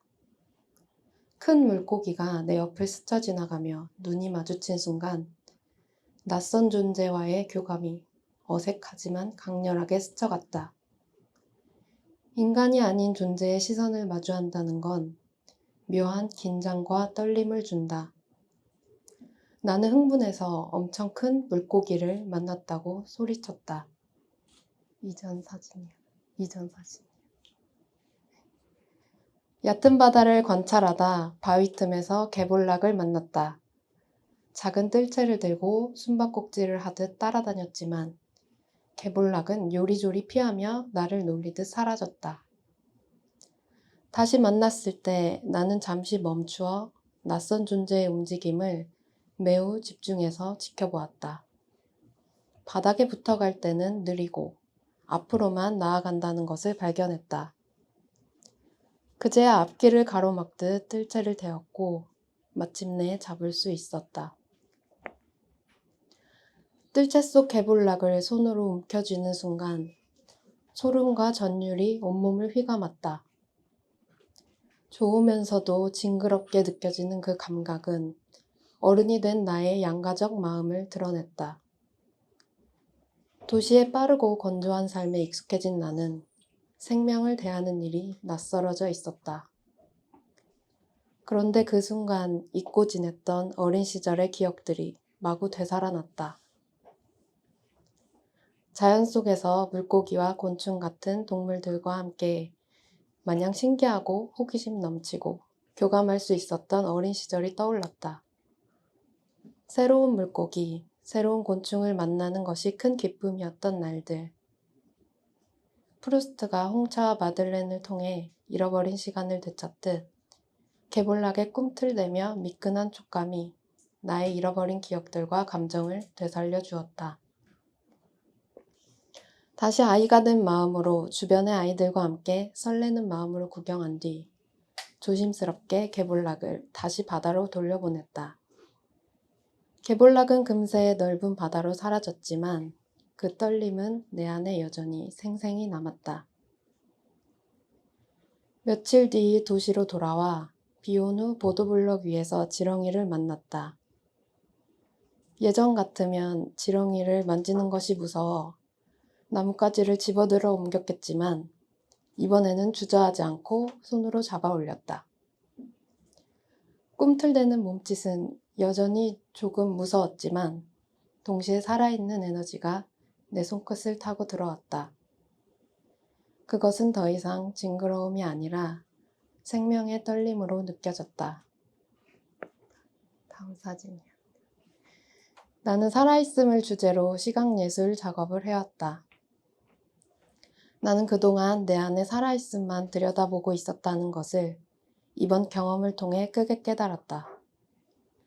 진정한 생명력은 나를 둘러싼 자연, 우글거리고 넘쳐 흐르는 다른 생명들과의 교감 속에 있었다. 개볼락과 지렁이와의 만남은 내 안에 새로운 문을 열어주었고 나는 그 에너지를 작품 속에 담고 싶어졌다. 그렇게 표현하면서 내 안의 생명력도 깨어나는 것을 느꼈다. 감사합니다.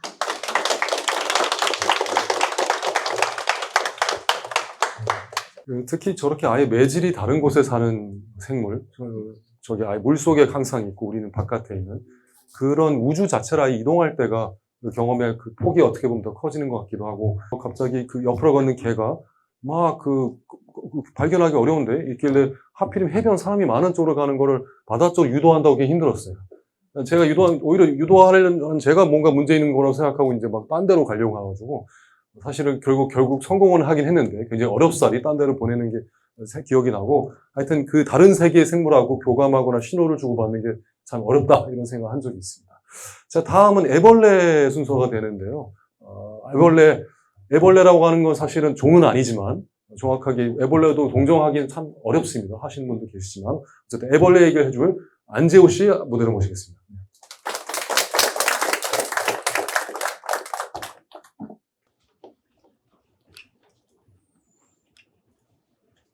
스승님, 오랜만에 인사드립니다. 이 날이 9년 전이었지 않습니까? 그런데 정말 어제였던 것처럼 아니면 오늘 낮이었던 것처럼 생생하게 기억이 납니다. 그날 사실 스승님 여기 계신 곳이 이화여대 캠퍼스잖아요. 생명다양성재단에서 이날 공교롭게도 애벌레에 대한 특강을 당시에 계셨던 고기란 선생님께서 해주시고 관련된 세미나를 했었습니다. 끝나고 저하고 이동시에서 같이 활동하고 있는 정창윤 활동가와 나와서 오늘 세미나가 어땠는지, 뭘 배웠는지, 앞으로 우리가 뭘 해야 되는지 저희는 그런 대화를 나누고 있다가 스승님을 뵀습니다. 하필이면 차도의 한가운데서 말이죠. 그래서 저희가 그렇게 난리법석을 친 거였습니다. 저는 황급히 지갑에서 신용카드를 꺼내가지고 창윤이에게 주고, 내가 체격이 더 크고 너는 손재주가 더 좋으니 나는 교통통제를 하겠다. 너는 빨리 스승님을 안전한 데로 모시거라. 그리고 마침 그때 브랜드는 기억이 나지 않지만 어떤 하얀색 승용차가 우리 앞을 지나고 있었고, 아마 운전자는 굉장히 황당했을 겁니다.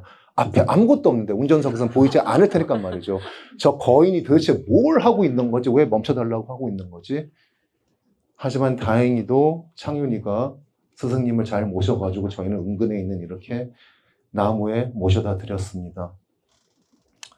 그리고 그때서부터 창윤이와 헤어지고 캠퍼스를 떠나며 저는 스승님을 스승님이라 제 마음대로 부르기 시작했습니다. 왜냐하면 저는 스승님 사실 부끄러운 이야기지만 대학을 2번 다녔습니다. 2번 다니면서 굉장히 다양한 전공을 공부해봤는데요. 그 중에 사회학도 있었고 언어학도 있었습니다. 그러다 보니 언어학에서 특히 사회 언어학에 대한 관심이 굉장히 높아졌고, 그래서 말하자면 우리가 일상적으로 사용하는 단어들이 어떻게 사실은 굉장히 인간 중심적이고 폭력적일 수 있는가에 대한 학부생이었기 때문에 수박 겉핥기 시기였지만 또 감수성이 그만큼 예민한 시기였기 때문에 더 좀 진정성 있게 공부해 볼 수 있는 어떤 그런 기회들이 있었습니다. 그 중에 제가 다시 생각하게 된 단어가, 그리고 최근에 생명다양성재단과 이동실을 통해서 정말 진지하게 고민하고 있는 단어가 바로 와일드, 야생이라는 단어입니다. 왜냐하면 재야생화, 즉 리와일딩, 너무너무 좋은 말이죠. 문제가 뭐냐면 이것에 대한 관심이 별로 없거나 이러한 담론으로부터 배제된 대부분의 이 사회 사람들에게는 와일드란 이성의 반대말로 쓰이기 때문입니다. 왜 저 공부 열심히 한 과학자들은 저렇게 비이성적인 짓을 할까? 문명이 이렇게 좋은데 왜 재야생화를 주장하는 걸까? 그래서 이러한 갈등들이 왜 생겼는지, 심지어 대학을 2번 다닌 저조차도 어느 한 명문대 캠퍼스에서 바로 스승님을 만났는데, 제가 그동안 거쳐간 모든 교수님들, 모든 저술들의 저자들, 심지어 도나 해러웨이 같은 그런 제가 너무나 존경하는 선생님까지, 인류세라는 단어마저도 너무 인류 중심적이기 때문에 툴루세라는 단어를 만드신 분까지 우리가 좀 더 포괄적으로 생각해야 된다. 이 시대에 인류와 비인류의, 인간 동물과 비인간 동물의 공존을 제대로 고민하기 위해선 이런 생각들을 하게 됐고, 아마 스승님을 제가 뵙지 않았더라면 이런 고민들을 더 진지하게 하지 못하지 않았을까 싶습니다. 그래서 9년이 지난 뒤에 2016년에 제가 뵙지 않았습니까? 3 가지 고백을 드리고 싶습니다. 하나는, 저는 그 이후에 멸종저항이라고 하는 세계적인 어떤 그 뿔뿔이 환경단체의 일원이 돼서 이런저런 활동들을 기획을 하고 있는 사람이 됐습니다만, 제가 하고 있는 활동들 대비 그 9년이라는 시간 동안 제가 이 문명을 살고 있는 인간으로서 만든 탄소 발자국 중에 어느 게 더 큰지 아직도 솔직히 잘 모르겠습니다. 그래서 그런 생각이 점점 줄어들 수 있도록 더 열심히 노력하겠다는 말씀을 드리고 싶고요. 2번째는 그런 차원에서 봤을 때 사실 그날은 제가 교통을 통제하면서 그 차 한 대를 막으면서 내가 굉장히 뭐 좋은 일을 하고 있구나라는 생각을 했었지만 지금은 그게 아니구나. 스승님도 그 도로를 건너실 수밖에 없었던 어떤 매우 자연적인 이유가 계셨을 텐데 우리는 그걸 얼마나 파악하고 감히 플라스틱으로 만든 어떤 카드를 발밑에 들이밀고 이런 끔찍한 짓을 또 한 게 아닐까. 즉, 나는 앞으로 차를 막는 사람이 아니라 그런 도로를 뜯어내는 사람이 돼야 되는구나 라는 생각을 하게 됐다는 겁니다. 3번째는 제가 그저 지식을 통해서 얻은 바에 의하면 스승님께서는 어떠한 구체적 형태를 가진 성충이신지는 모르겠지만 아마도 9년이라는 세월이 지났으니 셋 중에 하나가 되지 않았을까 싶습니다. 실제로 성충이 되셨거나 아니면 어떤 다른 포식자의 음식이 됐거나, 이것도 저는 괜찮다고 생각합니다.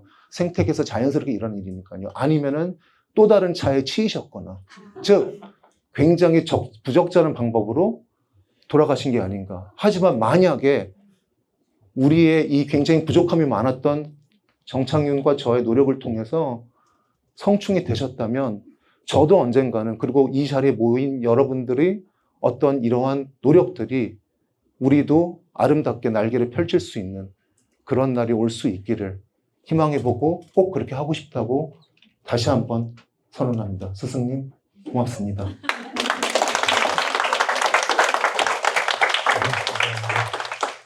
보통 저도 이런 거에 어떤 한 순서 뒤에 뭔가 이렇게 첨언을 하려고 하는데 이건 별로 필요가 없을 것 같아요.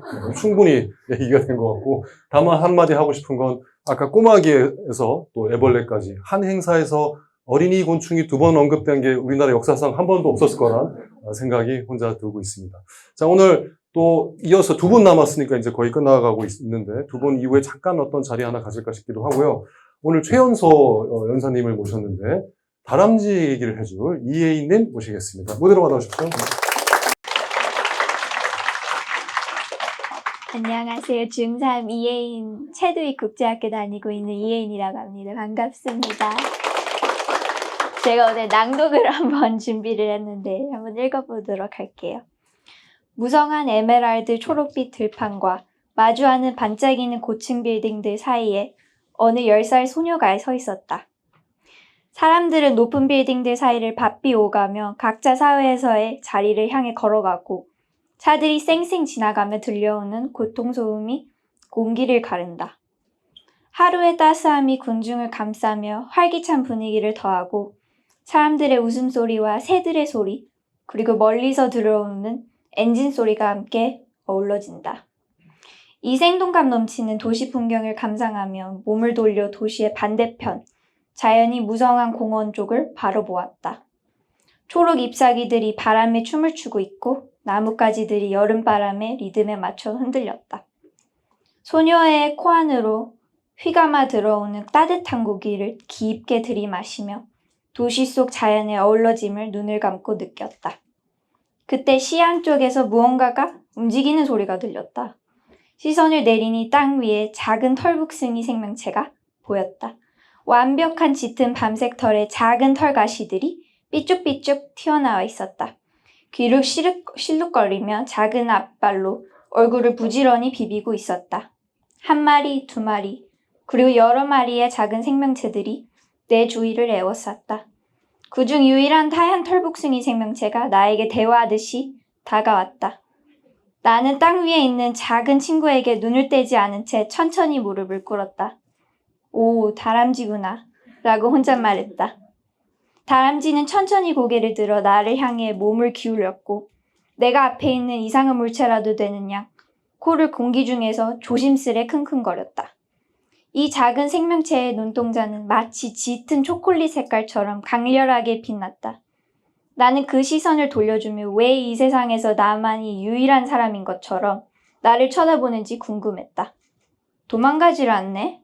아, 배가 고픈 걸까?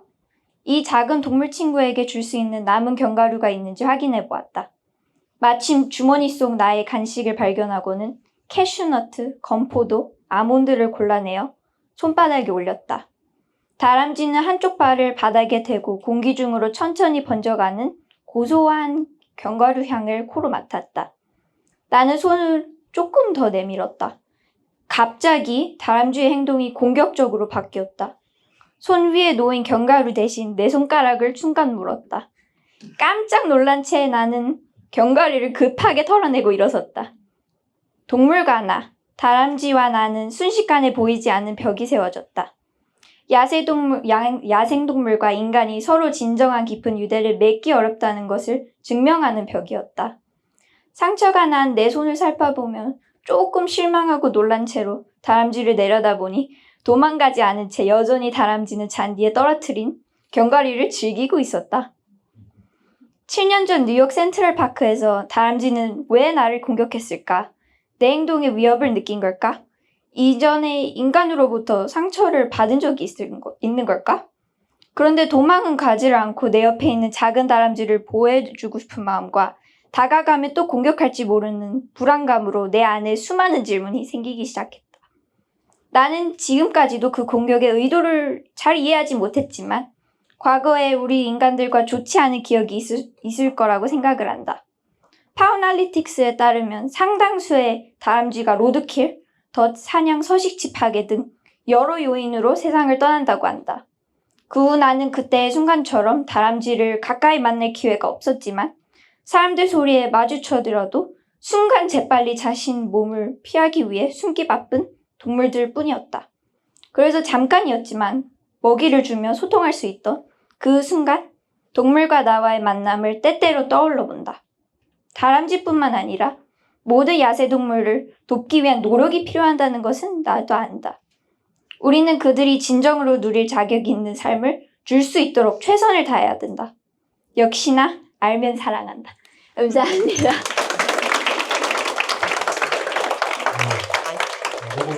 잘 얘기해 주셨는데 정말 왜 뭐 물었을까? 동물이 한 행동에 대해서 답을 하는 게 얼마나 어려운지 정말 모릅니다. 저는 게다가 누구 갖고 와서 저한테 이런 거 물어봐요. 그럼 제가 동물 행동학으로 박사를 했다는 이유만도. 근데 한마디도 해줄 수가 없어요. 모르니까. 자기가 연구한 종의 진짜 극히 일부만을 말할 수 있는 것이고 왜 다람쥐가 물었을까?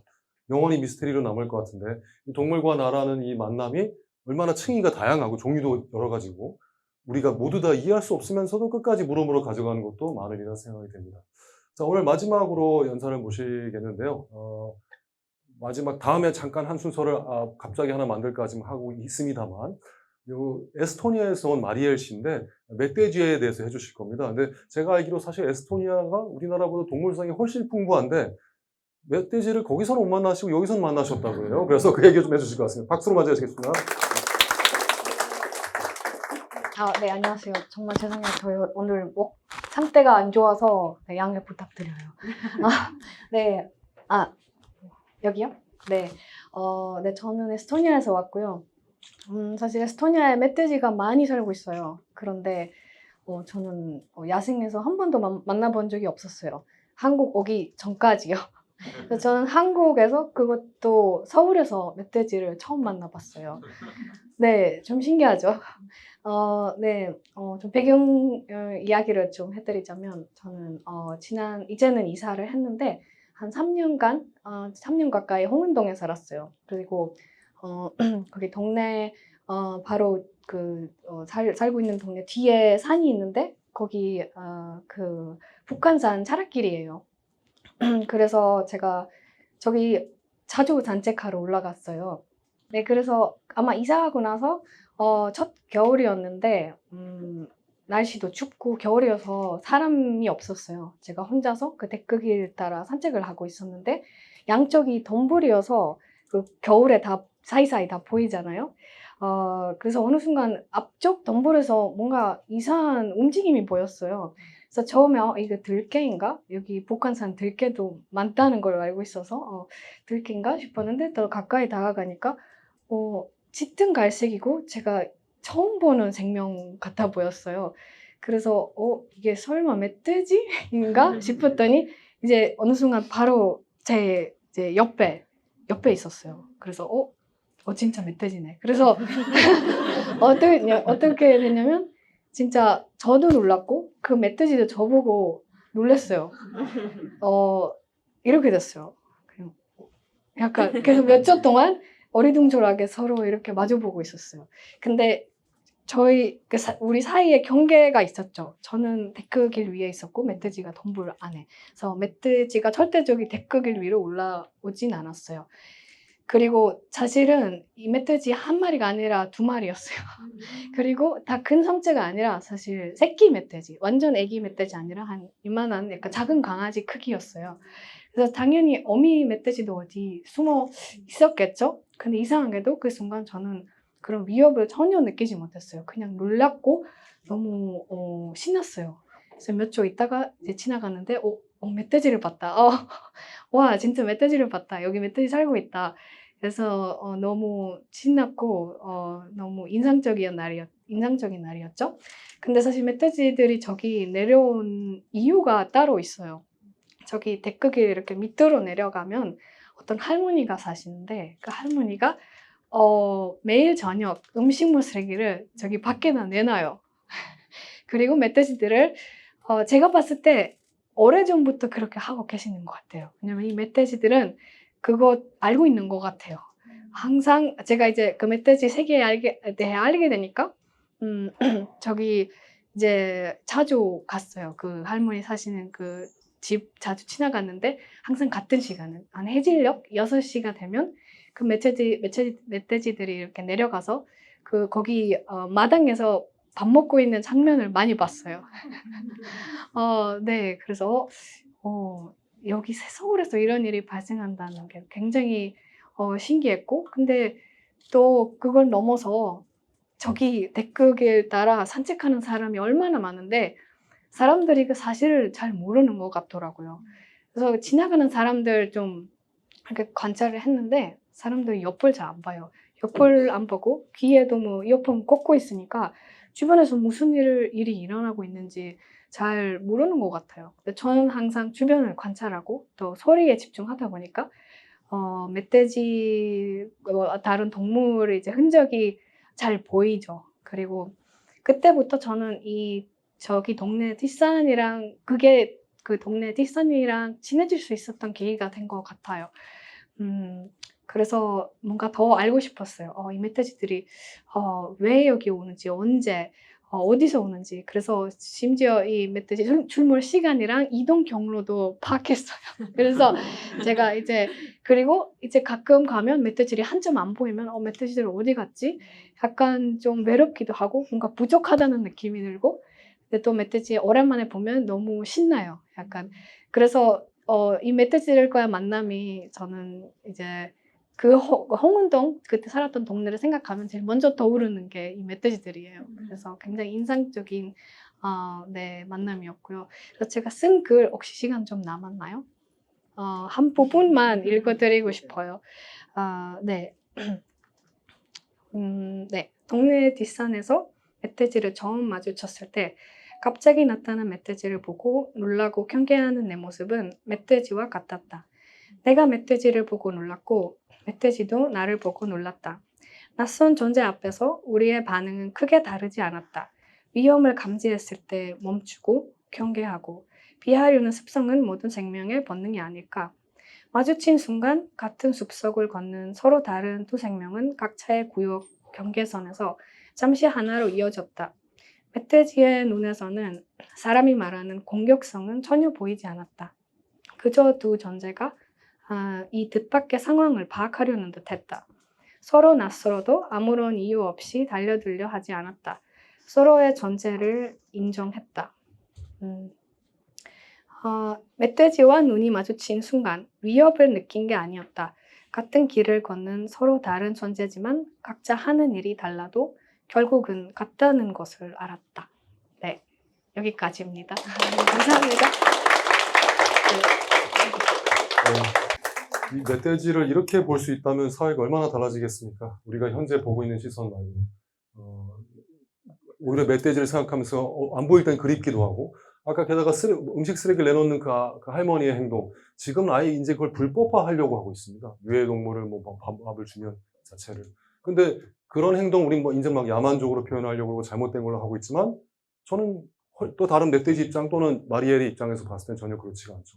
멧돼지 입장에서는 돌아다니다가 아마 넓은 범위를 돌아다닐 거예요. 그러다가 오늘은 어디 갈까? 할머니네? 이러면서 갈 수 있는 옵션 중에 하나였는데 갑자기 이걸 잘못된 걸로 말할 수는 없겠죠. 다 연세들이 다 끝났습니다만 근데 그래도 아까 하셨던 분 중에 시간이 조금 남아서 그것을 업으로 하고 계신 여기 사실 한상권 선생님과 최현명 선생님 7분이라는 시간은 너무 짧아서 그분한테 마지막 7분을 같이 하는 걸로 드리고 이 자리를 마무리하려고 합니다. 다시 한 번만 나와주시겠습니까? 최현명 선생님, 한상 선생님. 그래서 한 번 더 이거는 뭐 전혀 미리 얘기된 게 아니었기 때문에 갑자기 떠오르는 만남들에 대해서 잠시 말씀 나눠주시고 하면 좋을 것 같아요. 과연 어떤 만남들이 또 있을지 기대가 됩니다. 이게 특혜입니까? 아까 늑대 이야기 하다가, 물론 저 시간 맞춰서 나오자고 그 이야기를 했는데, 아까 동물 이미지 이야기 하다가 끊겼는데, 자, 이런 생각을 해봤습니다. 지금 뭐, 복원 이야기가 많이 나오고 있죠? 복원 이야기가 많이 나옵니다. 심지어는 호랑이도 복원해야 된다 이야기 나오고 있는데, 물론 미국은 이제 부분적으로 복원에 성공을 했는데, 우리나라에서는 늑대를 복원한다. 불가능합니다. 왜 불가능하냐? 즉, 이것 때문에 불가능합니다. 들어가는 예산이라든가, 이런 뭐 금전적인 문제 때문에 불가능한 게 아니고요. 예를 들어서 지리산의 반달곰 복원이 부분적으로 성공을 했습니다. 지금 100마리가 넘어가니까요. 또 자체 거기서 번식한 방사한 개체가 야생에서 또 번식하니까 거의 부분적으로 성공을 했는데 곰은 단군 신화에 나오니까 어느 정도 또 잡식동물이고 이걸 이제 무기를 해주는데 늑대도 본 적도 없으면서 늑대 복원을 한다는 순간 과연 그 민심, 즉 그 여론이 가만히 있을까요? 자기는 늑대를 한 번도 못 봤습니다. 못 봤지만 이 머릿속에 어릴 때부터 제가 동화책 읽은 그 지식이 가득 차 있기 때문에 실제 늑대가 사람을 공격을 안 한다고 아무리 이야기를 해도 그 어렸을 때 쌓여 있는 이미지 때문에 늑대 복원을 못 할 겁니다. 설사 도시에 있는 사람들이 찬성을 하고 늑대 복원을 하자, 멧돼지 개체 수를 자연적으로 줄이려는 데는 호랑이가 아니고 멧돼지가 가장 효과적입니다. 그러니까 자연적으로 유럽에서 그렇다는 거죠. 유럽은 호랑이가 없으니까. 멧돼지의 그러니까 균형을, 폭정을 막는 게 늑대가 가장 효과적인 동물입니다. 왜냐하면 다 자란 멧돼지, 100kg 넘는 멧돼지는 늑대가 어떻게, 한 마리 늑대가 감당을 못 합니다. 그러나 그 멧돼지도 처음에 1kg도 안 되는 상태에서 출발했다는 거죠. 새끼 때 다 조절을 하는 겁니다. 하는데 여기서 이제 제가 드리고 싶은 말은 실제 그게 검증이 됐다 한들 늑대를 복원하자 이렇게 되면 바로 튀어나올 겁니다. 사람 잡아먹는다고 안 된다고 그럴 겁니다. 안 된다는 거죠. 그게 이때까지 이 이미지가 쌓여 있는 거죠. 그러면 늑대가 정말 사람 잡아먹느냐? 없었던 일은 아닙니다. 실제 있었습니다. 있었는데 그걸 이렇게 생각하면 필요한데, 즉 한 번의 전쟁에서 수천만 2차 세계대전 생각해 보십시오. 죽어나갑니다. 수천만이 죽어나가고 하루에도 교통사고 나가지고 예를 들어가지고 1년 기준으로 보면 약 한 5천 명씩 남한에만 해도 교통사고로 죽어나갑니다. 죽어나가는데 그 생각은 안 합니다. 안 하는데 늑대가 사람을 한번 공격했다 하면 이건 9시 정규 뉴스에 그게 나옵니다. 그 헤드라인이 나옵니다. 그만큼 이미지가 안 좋다는 거죠. 안 좋고, 뿐만 아니고, 늑대뿐만 아닌 거죠. 멧돼지조차도 마찬가지입니다. 농부들도 100번 이해합니다. 이해하는데, 우리가 가진, 아까 그 선생님 멧돼지 이야기 했지만, 도시에서 동물 관심 없는 사람 입장에서는요, 멧돼지에 대한 이미지가 어떻게 하는지 역시 악마입니다. 그게 매스컴이 악마화 시키고 있습니다. 왜냐? 멧돼지가 성북동에서 나타나가지고 신고가 들어가면 멧돼지가 주차장에서 어떤 동영상 많이 봤을 겁니다. 119하고 경찰이 도구를 해가지고 멧돼지를 둘러쌉니다. 신고가 들어왔기 때문에, 민원이 들어갔기 때문에 그걸 굳이 잡으려고 합니다. 그러니까 그 상황에서 몰린 멧돼지 입장에서 공황 상태에 빠진 겁니다. 그래서 주차한 차를 이리 받고 저리 받고 해가지고 얼굴이 피투성이 되죠. 근데 거기서 뉴스에 나오는 뉴스 기자는 뭐라고 멘트합니까? 멧돼지가 난동을 부린다 그러거든요. 멧돼지는 탈출로를 찾고 싶은데 막으니까 그렇게 되는 거죠.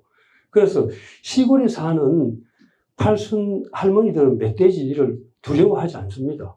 다만 귀찮을 뿐입니다. 왜냐? 내 농작물을 뒤지니까 귀찮을 뿐이고, 공포나 두려움, 무서움은요, 그 대상을 모르기 때문에 벌어지는 일입니다. 그 할머니는 멧돼지를 잘 압니다. 알기 때문에 그 멧돼지가 다 공격 안 한다는 걸 압니다. 알기 때문에 내 고구마밭을 훼손하니까 그런 걸 미운 건데, 도시에서 태어나고 자란 사람은요, 헛똑똑이라는 말 아시죠?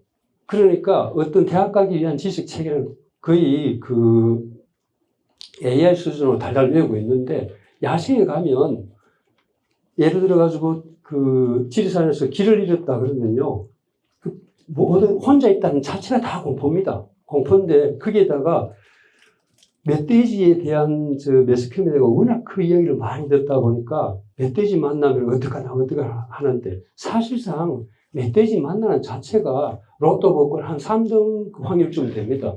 그냥 단순히 지리산에 가더라도 등산을 지키고 하면 멧돼지 만나기 힘듭니다. 또 마지막으로 이야기하면요, 늑대 이야기해도 멧돼지 나오지만 멧돼지가 환경부에서 발표한 걸 믿어주자고요. 그러면 한 몇 년 전 통계인데, 아프리카 돼지열병 나오기 전이죠. 우리는 남한에 25만 마리가 산다고 발표를 했습니다. 그러면 1년에 산행 인구가 1억이 넘습니다, 우리나라. 그러니까 연 인원이 1억이 넘는다, 이거.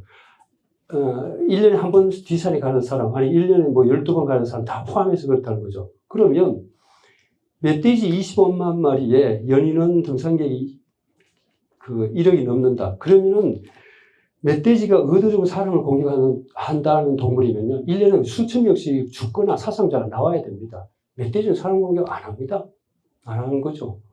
그 사람 만난 멧돼지는 더 공포에 질려 있는 겁니다. 걱정 마시고 산에 가셔도 됩니다. 또 두서없이 이야기했습니다. 이상입니다.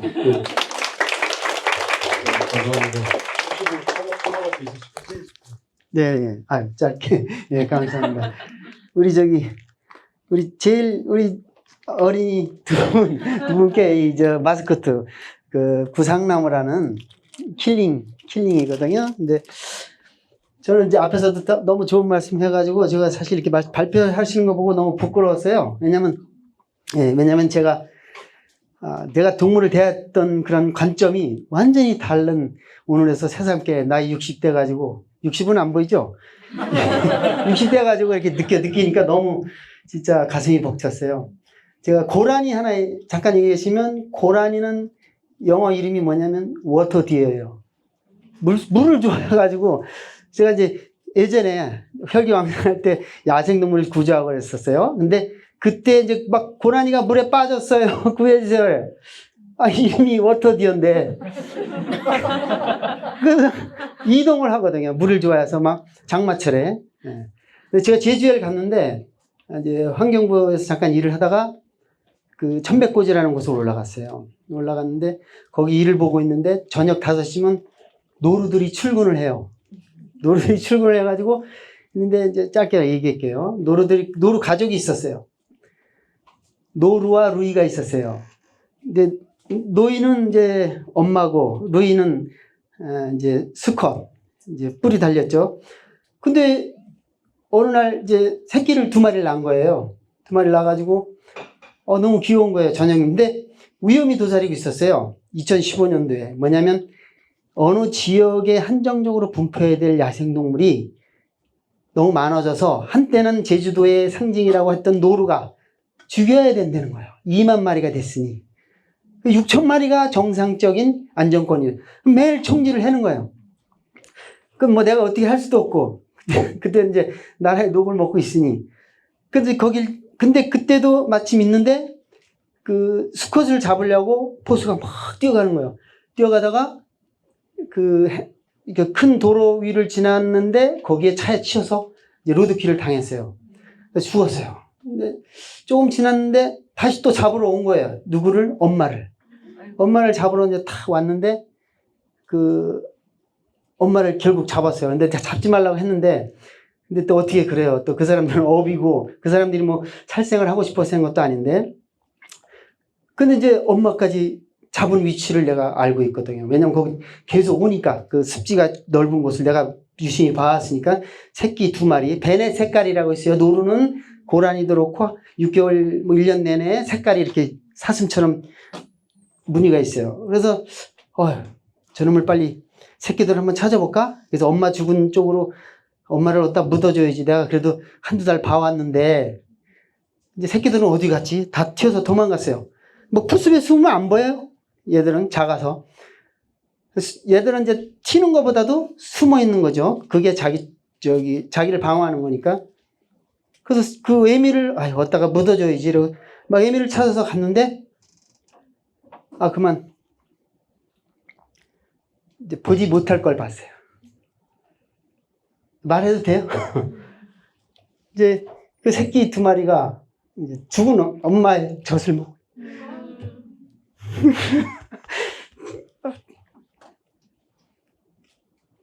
그래서 제가 그때 많이 이제 뭐 내가 적극적으로 말리지 못해서도 인간이 할 수 없는 영역에 인간이 총질에 대해서 개체수를 줄이고 맞춘다.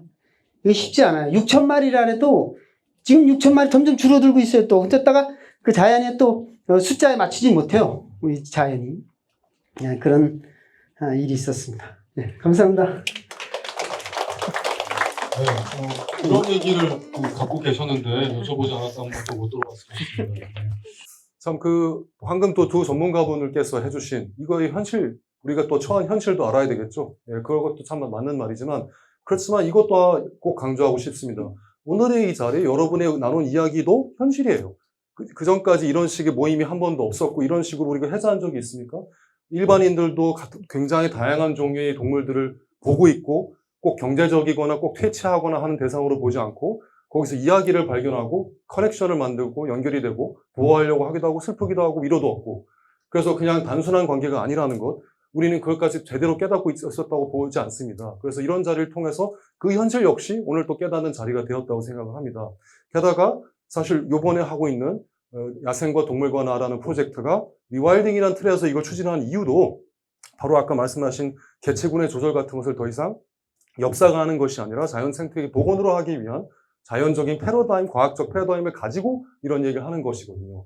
그 천병에 서 계신 분들이 다른 분들이 아니고 바로 여러분입니다. 왜냐면 결국 아까 늑대 안 된다고 선언하셨는데 저는 완전 반대로 될 거라고 얘기합니다. 언젠가. 물론 언제 된지 모르지만 현재 일본 늑대협회에서도 우리나라 바로 옆 나라에서도 늑대를 복원하기 위해서 벌써 50년간 활동을 해왔고 저번에 몽골분 만났을 때는 할 수 있다고 둘이 막 얘기를 하고 그랬었습니다. 물론 말씀하신 것처럼 가장 큰 문제는 누구죠? 우리죠. 우리가 받아들일 수 없으면 아무도 받아들일 수 없는데 여러분이 여기서 보여주신 가능성 그리고 이제부터 지금 말씀하신 게 현재라면 미래는 다를 수 있다는 생각을 가지고서 오늘 이런 자리를 마련했습니다. 그래서 과연 그렇게 될지 안 될지는 또 우리 생애에 될지 안 될지는 모르지만 한번 해보자 이런 마음으로 준비를 한 자리였고 동물관화라고 하는 것이 지극히 개인적인 차원의 얘기 같지만 이토록 확장성이 있다는 것, 이토록 중요하다는 거 오늘 많이 들으실 것으로 예상합니다. 한 가지 안내만 드리겠습니다. 저쪽에서 책을 판매하고 있는데 책 판매 갑자기 연결해서 이걸 마무리하는 건 좀 흐름이 별로 좋지는 않지만 그래도 얘기를 안 할 수는 없어요. 제가 이 리와일딩 관련된 국내 소개서를 처음 썼고 그것이 이 사상을 알리는 데 중요하기 때문에 여기다 비치를 해서 여러분한테도 홍보를 해드린 것이고 함께 그동안 이동시에 행사를 했었던 절멸 우리가 같이 썼던 그 책도 나와 있고 함께 또 활동하고 있는 김한민 작가 이번에 또 아마존의 언월딩이라는 책을 냈는데 이것이 세계를 허물어야지도 새 세계를 짓는다는 의미 우리가 함께 연결해서 지금 여러분한테 손 보이고 있습니다. 한번 살펴봐 주시면 감사하겠습니다.